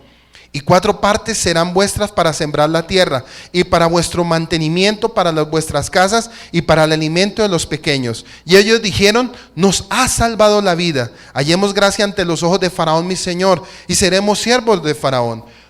Entonces Yosef puso una ley respecto a la tierra de Egipto, en vigor hasta hoy, que Faraón debería recibir el quinto solo de la tierra de los sacerdotes. No llegó a ser de Faraón. En otras palabras, Yosef estableció un sistema de impuestos en Egipto. El buen liderazgo de Yosef ayudó a que Faraón prosperara ¿en qué?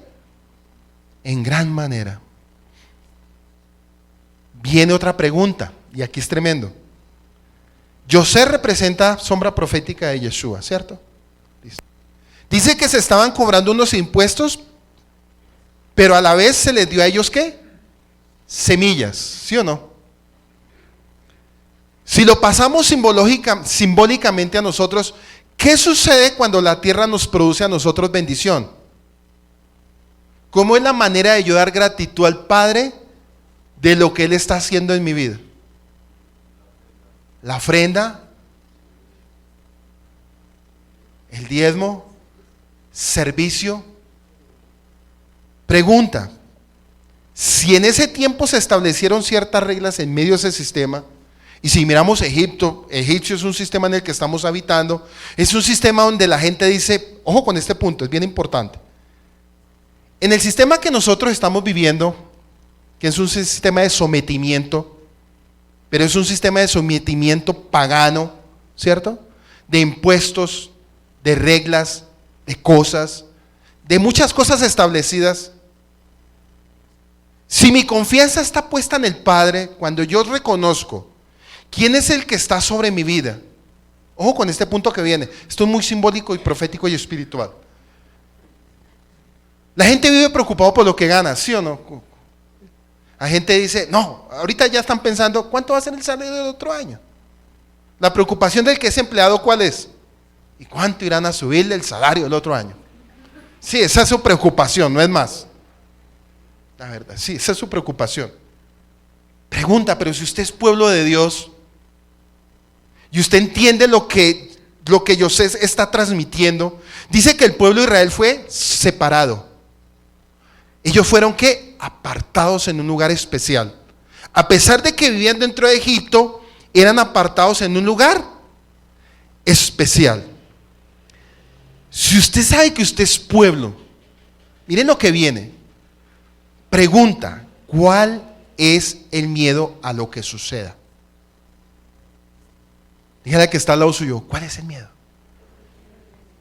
¿Cuál es el miedo? No, la plata no me alcanza. El dinero no nos alcanza. El mínimo no nos alcanza, el arriendo es caro. Es tanto, hoy en día para tener una casa, 15 años, yo no creo que alcance a pagarla. No, es que no, es imposible, ¿cierto? ¿Es qué? Imposible.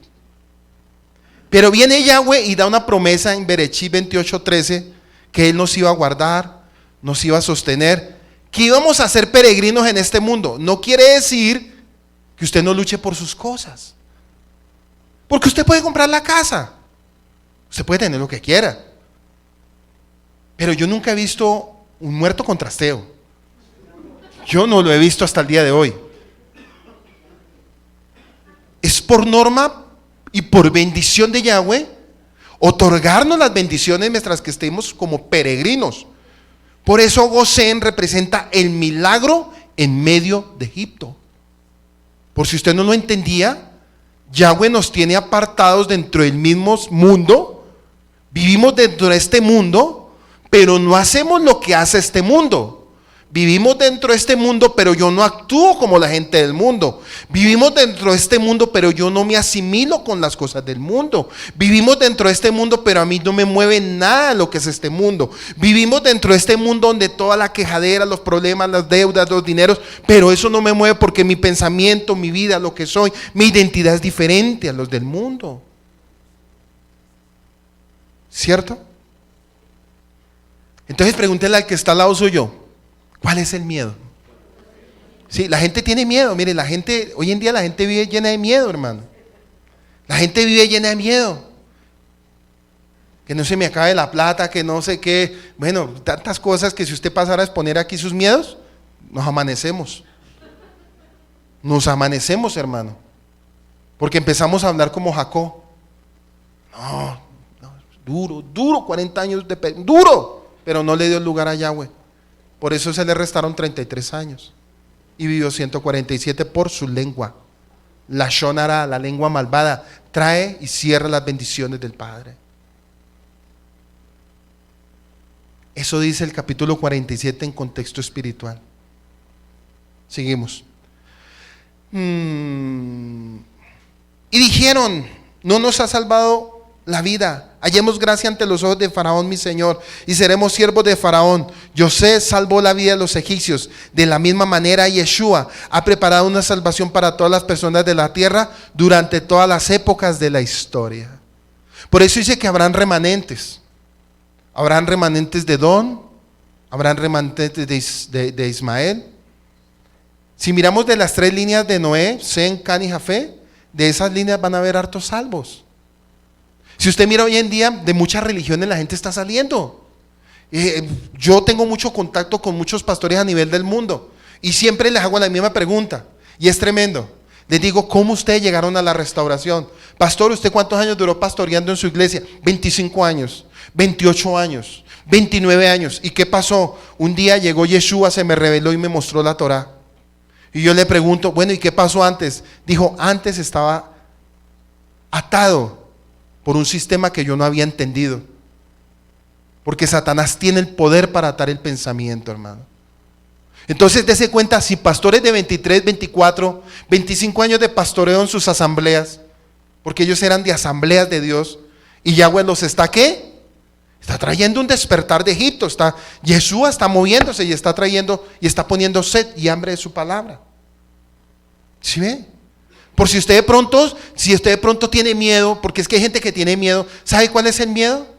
El miedo es de decir, es que yo soy pueblo de Israel, porque la gente le va a decir, esa doctrina nueva, ¿cuándo salió? ¿Dónde nació esa doctrina de Israel? Entonces usted le va a decir, ese pueblo nació en Bereshit. Ese pueblo nació hace 6,000 años. ¿Usted sabe cuál es la religión más vieja de las que han nacido fusionadas y híbridas? El judaísmo. El judaísmo es la religión más vieja y más mentirosa. Y del judaísmo, catolicismo, romanismo, griego. Y de ahí para adelante, 5,000, 10,000 religiones, pero todas partieron de un principio, judaísmo. El judaísmo ortodoxo. Por eso el apóstol Pablo, hay un texto muy bonito donde dice que Yahweh le permitió un aguijón, ¿se acuerda? En el cristianismo, ¿qué dicen? Que el aguijón, ¿qué era? Un problema en él. Pero resulta que el aguijón era la secta de la circuncisión que lo estaba siguiendo para matarlo. Por eso él dijo, yo sé que después de mi partida, muchos lobos se infiltrarán y engañarán aún a los mismos escogidos. Pero hay otro texto más importante, Tesalonicenses. Dice que Yahweh permitirá un espíritu y un poder engañoso para aquellos que se extraviaron de la verdad y se complacieron en la injusticia. Quiere decir que el pueblo del primer siglo, la comunidad mesiánica del primer siglo, los nazarenos, los nostrim, los piadosos, eran los que se estaban encargando de retener esa mentira para ese tiempo. Pero después de que pasó esa generación, se filtró Satanás con todas sus ramas hasta nuestros días. Por eso salir de Egipto, dígale al que está al lado suyo, solo por el poder del Ruach. Por eso era necesario que ellos descendieran a Egipto para reconocer la gloria, el poder y la mano poderosa de Yahweh. Por eso nosotros, como el pueblo de Israel, salimos de Egipto y estamos reconociendo que Él fue el que nos libertó, mano. ¿Usted no se siente contento de ser libre? Por eso cuando usted viene cada Shabbat, usted viene a celebrar su victoria. Dígale que está al lado suyo, Shabbat es milagros. Shabbat es provisión, Shabbat es bendición, Shabbat son respuestas. Por si usted de pronto viene con cara de limón o limona, como sea, aburridos, que estoy aburrido, ¿cómo le fue esta semana? Me fue mal, pero Baruch Hashem, bendito sea su nombre, hoy recibo fuerzas. Por eso el pueblo de Israel es un pueblo diferente en medio de las... Porque en el cristianismo lo ponen y ya, no, eso no es. Es la misma palabra la que le va a traer a usted vida. Dígale, la palabra nos trae vida. Primera de Juan 2:2 dice, Él es el mismo, es la propiciación por nuestros pecados, y no solo por nuestros pecados, sino también por los del mundo entero. Segunda Corintios 5:19 y 21 dice que Elohim estaba en Yeshua, reconciliando consigo al mundo, no tomándoles en cuenta a los hombres sus pecados, y nos encargó a nosotros la palabra de reconciliación, y nos encargó a nosotros la palabra de... Por eso el pueblo de Israel tenía que ser guardado en Egipto, para cuando salieran llevaran las nuevas de salvación. Si yo no estoy en Egipto, ¿cómo yo voy a hablar de Yahweh si yo no estoy, cierto? Es necesario pasar por Egipto para yo reconocer la grandeza del Padre. Porque si yo no paso por esa situación, no voy a engrandecer y exaltar su nombre. Así que somos embajadores en nombre de Yeshua, como si Elohim rogase por medio de nosotros. O rogamos en el nombre de Yeshua, reconciliados con Elohim. Al que no conoció pecado por nosotros, lo hizo pecado, para que nosotros fuésemos hechos justicia de Dios en él. La gratitud de los egipcios por haber sido salvados le llevó a entregarse voluntariamente como siervo al rey. De la misma manera el Eterno espera que nosotros le entreguemos toda nuestra vida en gratitud por lo que el Mesías ha hecho por nosotros al salvar nuestras almas de la muerte. Juan 17, 9, 10 dice: yo ruego por ellos, no ruego por el mundo. Yo ruego por ellos, no ruego por el mundo, sino por los que me has dado, porque son tuyos.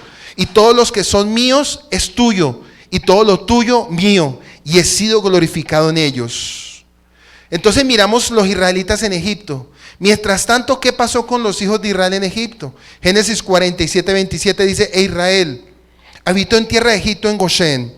Adquirieron allí propiedades y fueron fecundos, y se multiplicaron en gran manera. El peregrinaje provincial, aunque Egipto no era la tierra que Elohim había prometido a Abraham, Isaac y Jacob, y eso lo vamos a ver en Génesis 15, 13, donde dice: y entonces Elohim dijo a Abraham, Génesis 15, 13, entonces Elohim dijo a Abraham: ten por cierto que tu descendencia morará en tierra ajena y será esclava allí y será oprimida 210 años. En la suya dice 400. Pero ya yo le expliqué del por qué son 400. Desde el momento que nace Isaac, empieza a ser instigado ¿por quién? Por Ismael. Hay un texto en Éxodo, no me acuerdo en este momento el versículo, pero es como el 12, capítulo 13, que dice que serán esclavos en Egipto y Canaán. Porque si la tierra de ellos hubiera sido Canaán, mas no era de ellos, la tierra de Canaán fue de ellos cuando retornó el pueblo de Israel de Egipto. Antes no. Por eso ellos eran extranjeros y peregrinos en Canaán, a pesar de que la tierra ya se les había otorgado a ellos. Una cosa es herencia y otra cosa es posesión.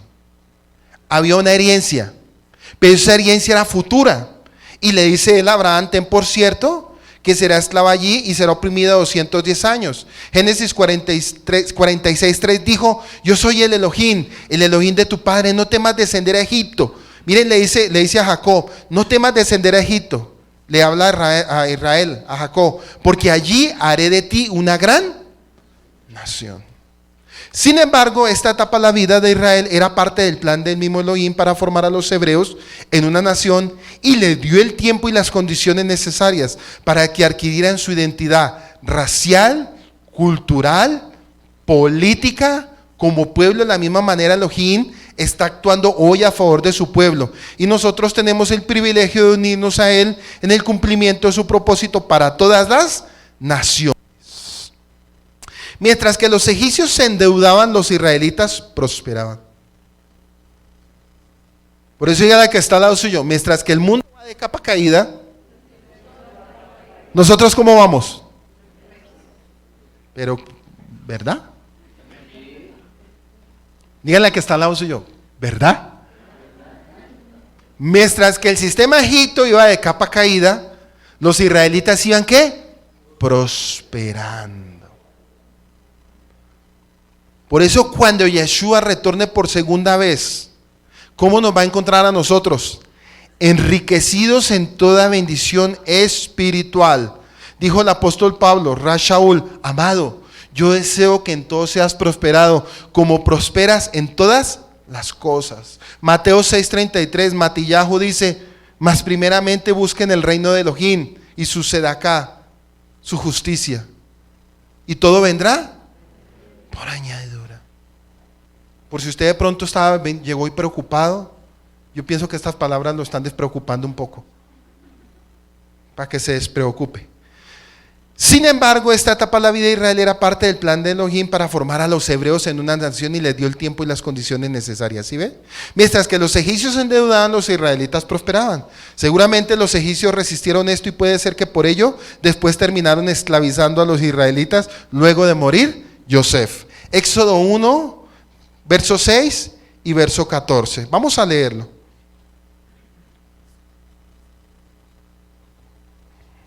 Éxodo 1.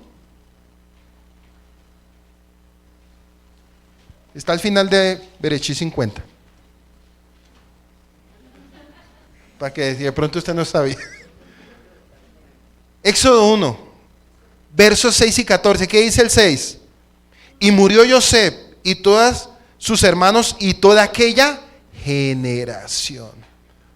Y toda aquella generación, 100 años, o 40 años, o 70 años. 40 o 70 o 100, pongámosle 100.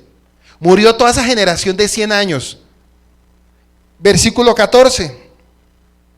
Y amargaron su vida con dura servidumbre, en hacer barro y ladrillo, y en toda labor del campo, y en todo su servicio, el cual los obligaban ¿con qué? Bueno, aquí hay profecía. Aquí hay con esto hay profecía. ¿Quién se encargó? Pregunta, ¿quién se encargó? ¿O desde qué momento de nuestras vidas, de nuestras generaciones pasadas, se encargaron de distorsionar lo que era el pueblo de Israel en las naciones? ¿Desde cuándo pasó eso? Hay un faraón en este sistema a nivel del mundo que no permite que uno conozca la verdad. ¿Y qué dice? ¿Qué hizo ese faraón con el pueblo de Israel? Le puso tareas ¿qué? Pesadas, ¿qué más? Trabajos duros, forzosos, etcétera, etcétera. ¿Qué está haciendo Satanás con su sistema religioso a nivel del mundo? ¿Trayendo qué? Esclavitud. Pero viene un libertador, Moshe, que representa a Yeshua, salva, y trae ¿qué? Libertad nuevamente al pueblo de Israel. ¿Qué trajo Yahweh cuando usted conoció las raíces y todo lo que hemos venido aprendiendo? ¿Qué sintió usted cuando salió de Roma? Pregúntele a que está al lado suyo, ¿verdad?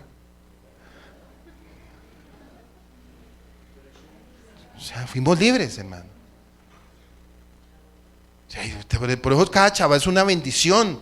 Cuando llegamos a Shabbat, el vino, un poco de vino alegra el corazón. Celebramos, comemos, festejamos.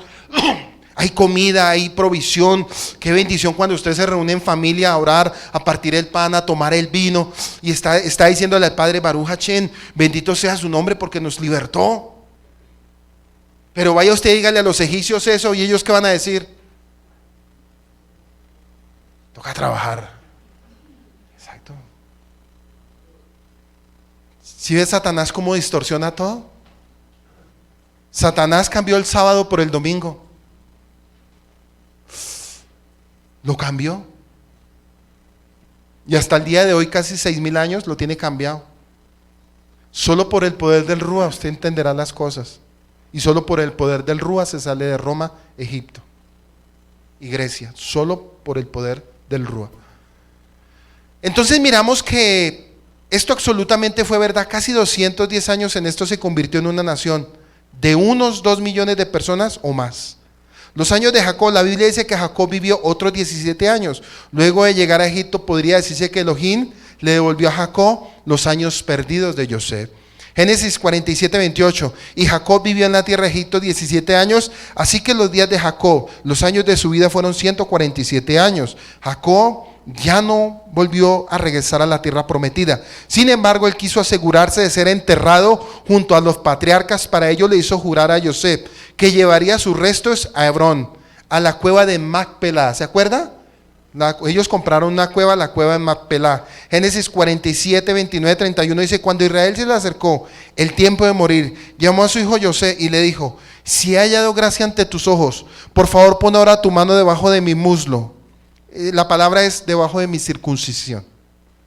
El texto original es donde va la circuncisión, en mi miembro viril, en mi miembro reproductor. porque es que muslo es esto. Para la cultura griega es esto. Para la cultura hebrea es donde va la Brit Milá. Y trátame con misericordia y fidelidad. Por favor, no me sepultes en Egipto. Miren lo que dijo él. Por favor, no me sepultes en Egipto. Israel había aprendido la importancia de jurar por señal del pacto de circuncisión de su abuelo Abraham. Y eso está en Berechí 24:2. Cuando Abraham le dice a Eliezer Damaseno: ve a Ur y consígueme una esposa para mi hijo Isaac, pero júrame que me la vas a ¿qué? A conseguir. E inmediatamente, ¿qué hizo Eliezer Damaseno? Le puso su mano en el pacto de la circuncisión, porque ese juramento donde no se cumpliera caía bajo maldición. Y en este caso se trata de la importancia de no sepultar a Israel en Egipto. Estas dos cosas tienen una importancia vital para el cumplimiento.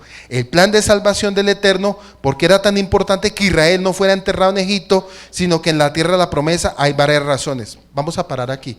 Cuando Jacob dice en el capítulo anterior, ¿quién me puede recordar por qué fue que él no quiso ser enterrado en Egipto? ¿Qué fue lo que él estaba esperando? ¿Cuál era el plan de él? ¿Qué él fue espiritual y proféticamente? ¿Por qué él no quiso ser enterrado en Egipto? Porque él anhelaba recibir la resurrección en la tierra de Israel.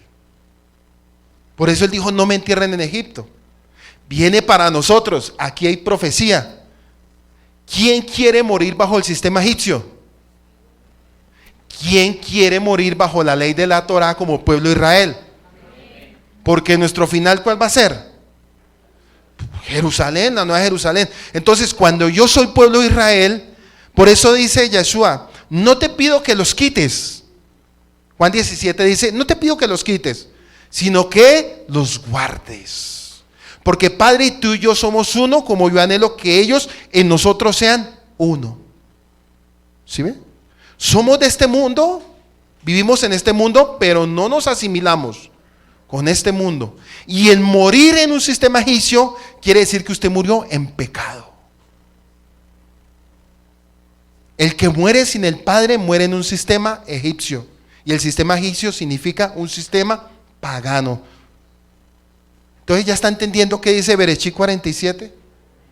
Bueno, esta enseñanza es corta, por eso voy más despacio. ¿Por qué era tan importante que Israel no fuera enterrado en Egipto, sino en la tierra de la promesa? Hay varias razones. Mostrar que la tierra del pueblo de Israel no es Egipto. Mostrar que el pueblo de la tierra de Israel no es. Evitar que los hijos de Israel vuelvan a Egipto para visitar la tumba del patriarca. Ellos dijeron: no, porque donde quede el patriarca ahí va a haber idolatría. Se aseguraron. Deuteronomio 17:16, para que usted lo apunte. Evitar que los egipcios cometieran la idolatría al patriarca. Estar en la tierra de Israel cuando llegue la resurrección con la venida del Mashiach. ¿Sí ve? Hay gente, y es tremendo esto, miren, hay gente que es del pueblo de Israel en las naciones, que cuando ellos mueren, los sepultan en Israel. Dicen: ni en Colombia, ni no. Uno diría: uy, no, pues. Pero es el amor, es la esperanza y es la ciudadanía que ellos están esperando. ¿Sí ve qué bonito es? Por eso, si algún día el Padre le da el privilegio de usted conocer a Israel, aprovéchelo. Amén. Sí, usted no va a salir de Soacha. Usted algún día, usted puede estar viajando en cualquier momento. Hermano, en algún momento usted puede viajar, hermano. Sí, va a conocer esa tierra y va a decir: Baruch Hashem, este va a ser el final de mi vida. Cielo nuevo, nueva tierra. Primero tiene que haber un tikkun, un arrepentimiento, cielo nuevo, nueva tierra. Pero el final es ese. Ya para terminar, el 30, cuando duerman con mis padres y me llevaras de Egipto y me sepultaras en el sepulcro de ellos, respondió: haré según tu palabra. Cuando un justo está muerto, está durmiendo, descansando. Las escrituras nos dan un mensaje claro en cuanto a lo que sucede con el alma después de la muerte. Algunos textos dan a entender que no hay conciencia después de la muerte y otros indican lo contrario. La filosofía griega enseña que el alma es inmortal y eterna, y esa idea se ha infiltrado tanto en el judaísmo como en el cristianismo.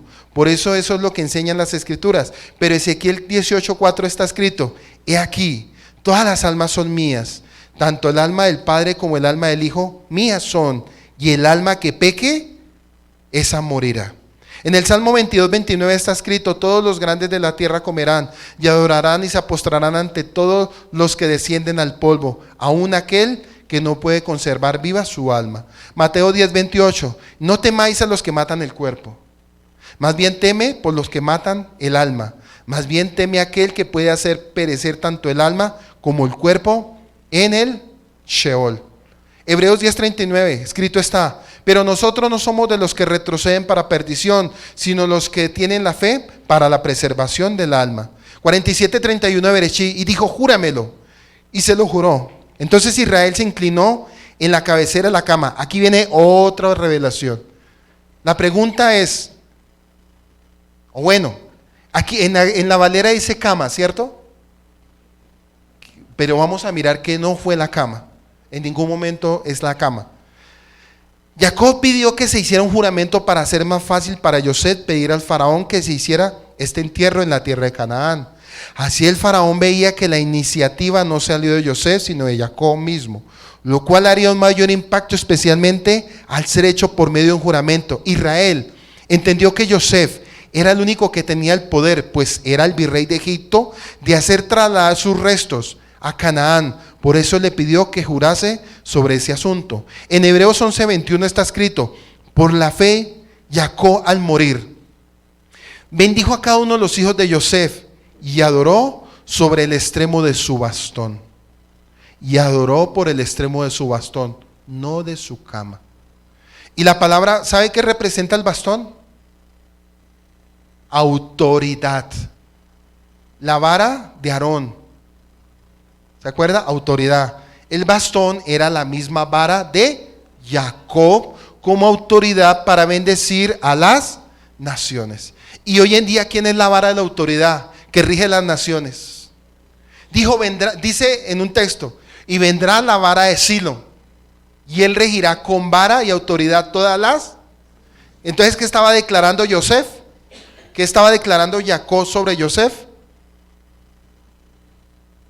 Yosef, sombra profética de Yeshua, y la vara representaría que cuando viniera Yeshua, la vara, el silo, regiría todas las naciones con autoridad sobre la tierra, pero regiría sobre las 12 tribus.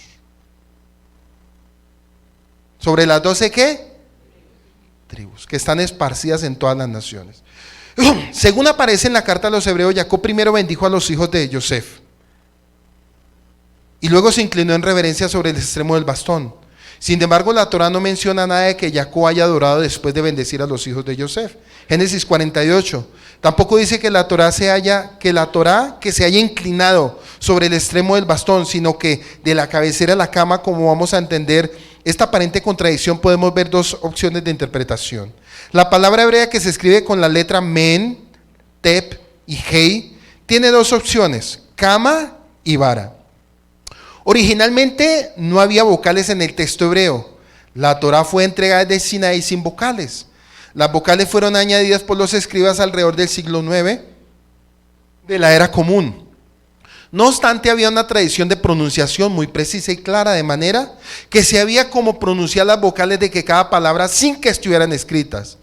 Pero este hecho abre puertas para poder interpretar y entender una palabra hebrea con varias pronunciaciones diferentes. La palabra mita, cama, y la palabra mate, vara, se escriben en igual texto original con las tres consonantes que corresponden a la MTH en un nivel más profundo de interpretación.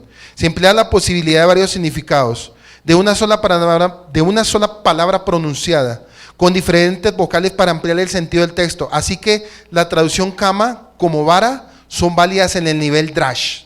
Para la palabra que estamos estudiando en este texto, en la Septuaginta se tradujo como la palabra bastón. Y el texto griego de la carta a los hebreos está citado en la Septuaginta. Sin embargo, según Clemente de Alejandría, Eusebio y Jerónimo, la carta a los hebreos fue escrita en hebreo y luego traducida al griego. Entonces es posible que el texto original de la carta a los hebreos haya escrito cama en lugar de bastón, de acuerdo al texto masorético. ¿Qué quiero yo decirles con todo esto que les acabé de leer? Que si miramos la Reina Valera tiene muchos cambios y muchas filtraciones. Sí, o sea, La palabra no fue cama, o sea, quiere decir Israel se paró de su cama. No, dice que Israel tomó su bastón, su vara de autoridad.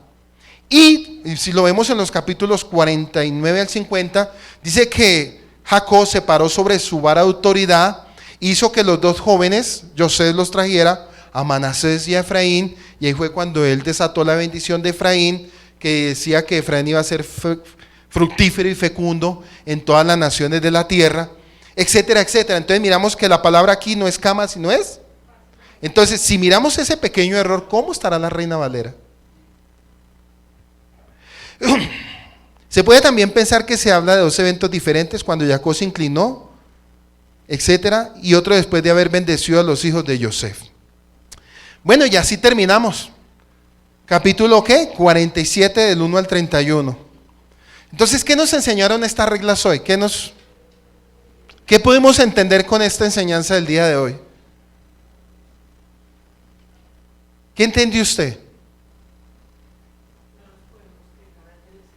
Que no nos podemos quejar. No podemos hacer lo que dijo Jacob. Por ejemplo, cuando usted le pregunten en algún momento, bueno, ¿y cuántos años llevan la fe? Y usted diga, no, pues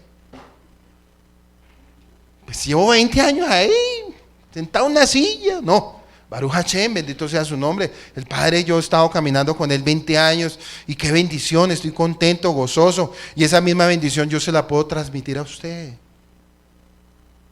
Y la persona con la bendición que usted tiene y usted se la transmite, va a llegar y va a empezar a buscar. ¿Sí ve la diferencia? ¿Qué más?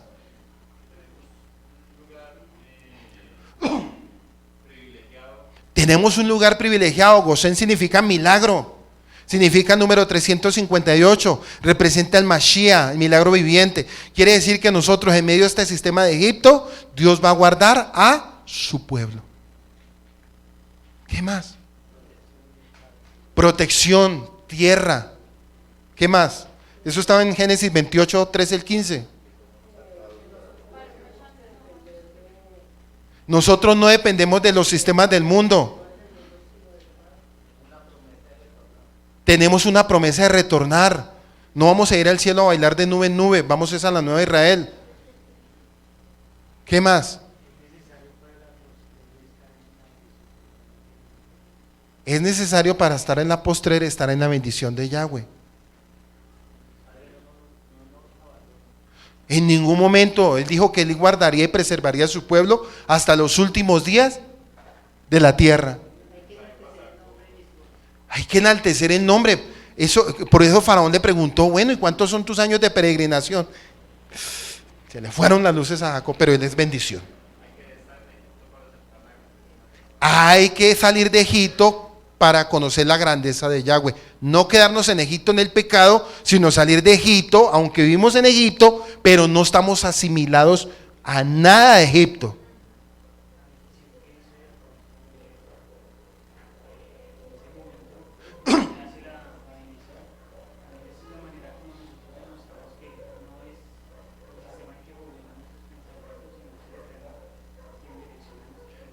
No es ese sistema el que gobierna nuestros pensamientos, sino es el Eterno que controla nuestros pensamientos, nuestra voluntad y nuestra forma de vivir. Mire, yo les digo una cosa, los que me están escuchando a través del video y la comunidad, se acerca el mes más duro, se acerca diciembre con su alegría, mes de parranda y admiración, en todo Colombia. Ahorita ya están prendiendo las luces, ya están sacando los árboles. Ya la gente, usted mira ya el mundo, ¿sí? Los pastores también se están animando, los pastores también. Dicen, no, ahorita que, bueno, en el sistema pastoral griego, no, qué bendición, viene diciembre, el nacimiento del niño Jesús. El niño Jesús no se quedó niño Jesús. Él no se quedó niño. Él no nació en diciembre, él nació en Sukkot. Y él no se quedó niño. Ni él se quedó metido en un pesebre.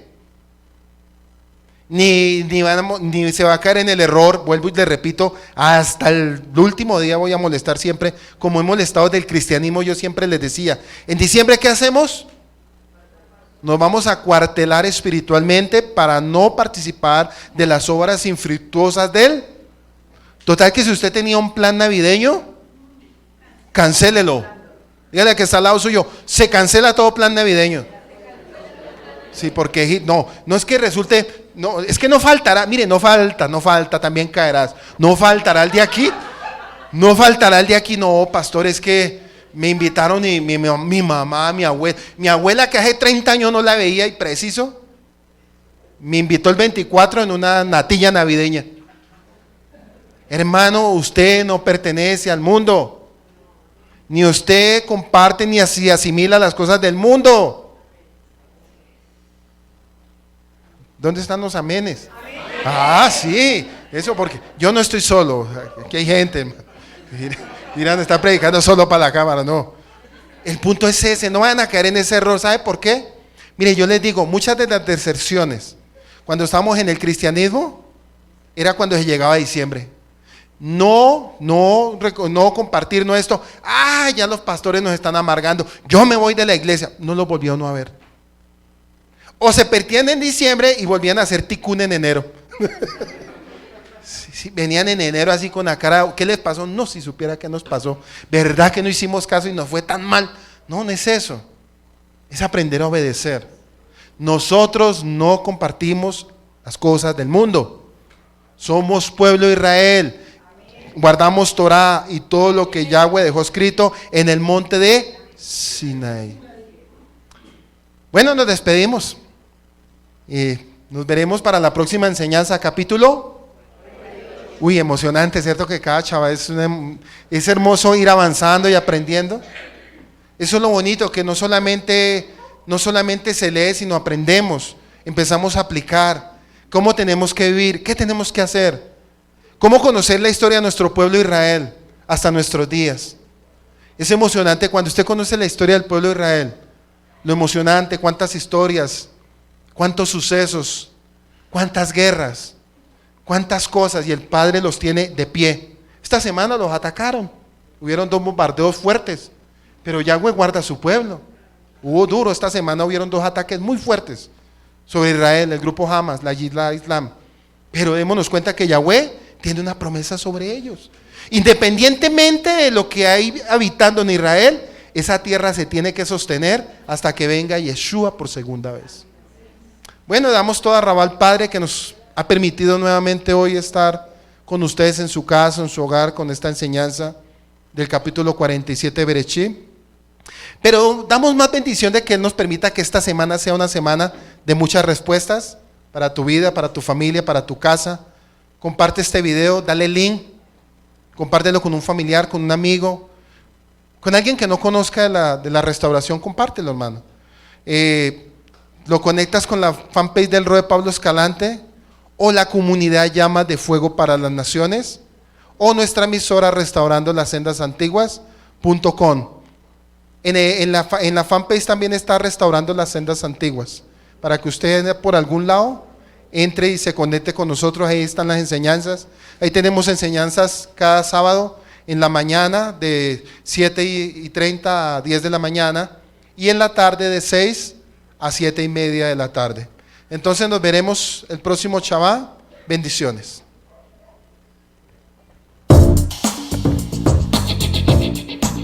Escuchaste una enseñanza desde la comunidad Llamas de Fuego para las Naciones, desde Soacha, Cundinamarca, en Colombia. Si deseas comunicarte con nosotros, contáctanos en nuestra página web www.restaurandolassendasantiguas.com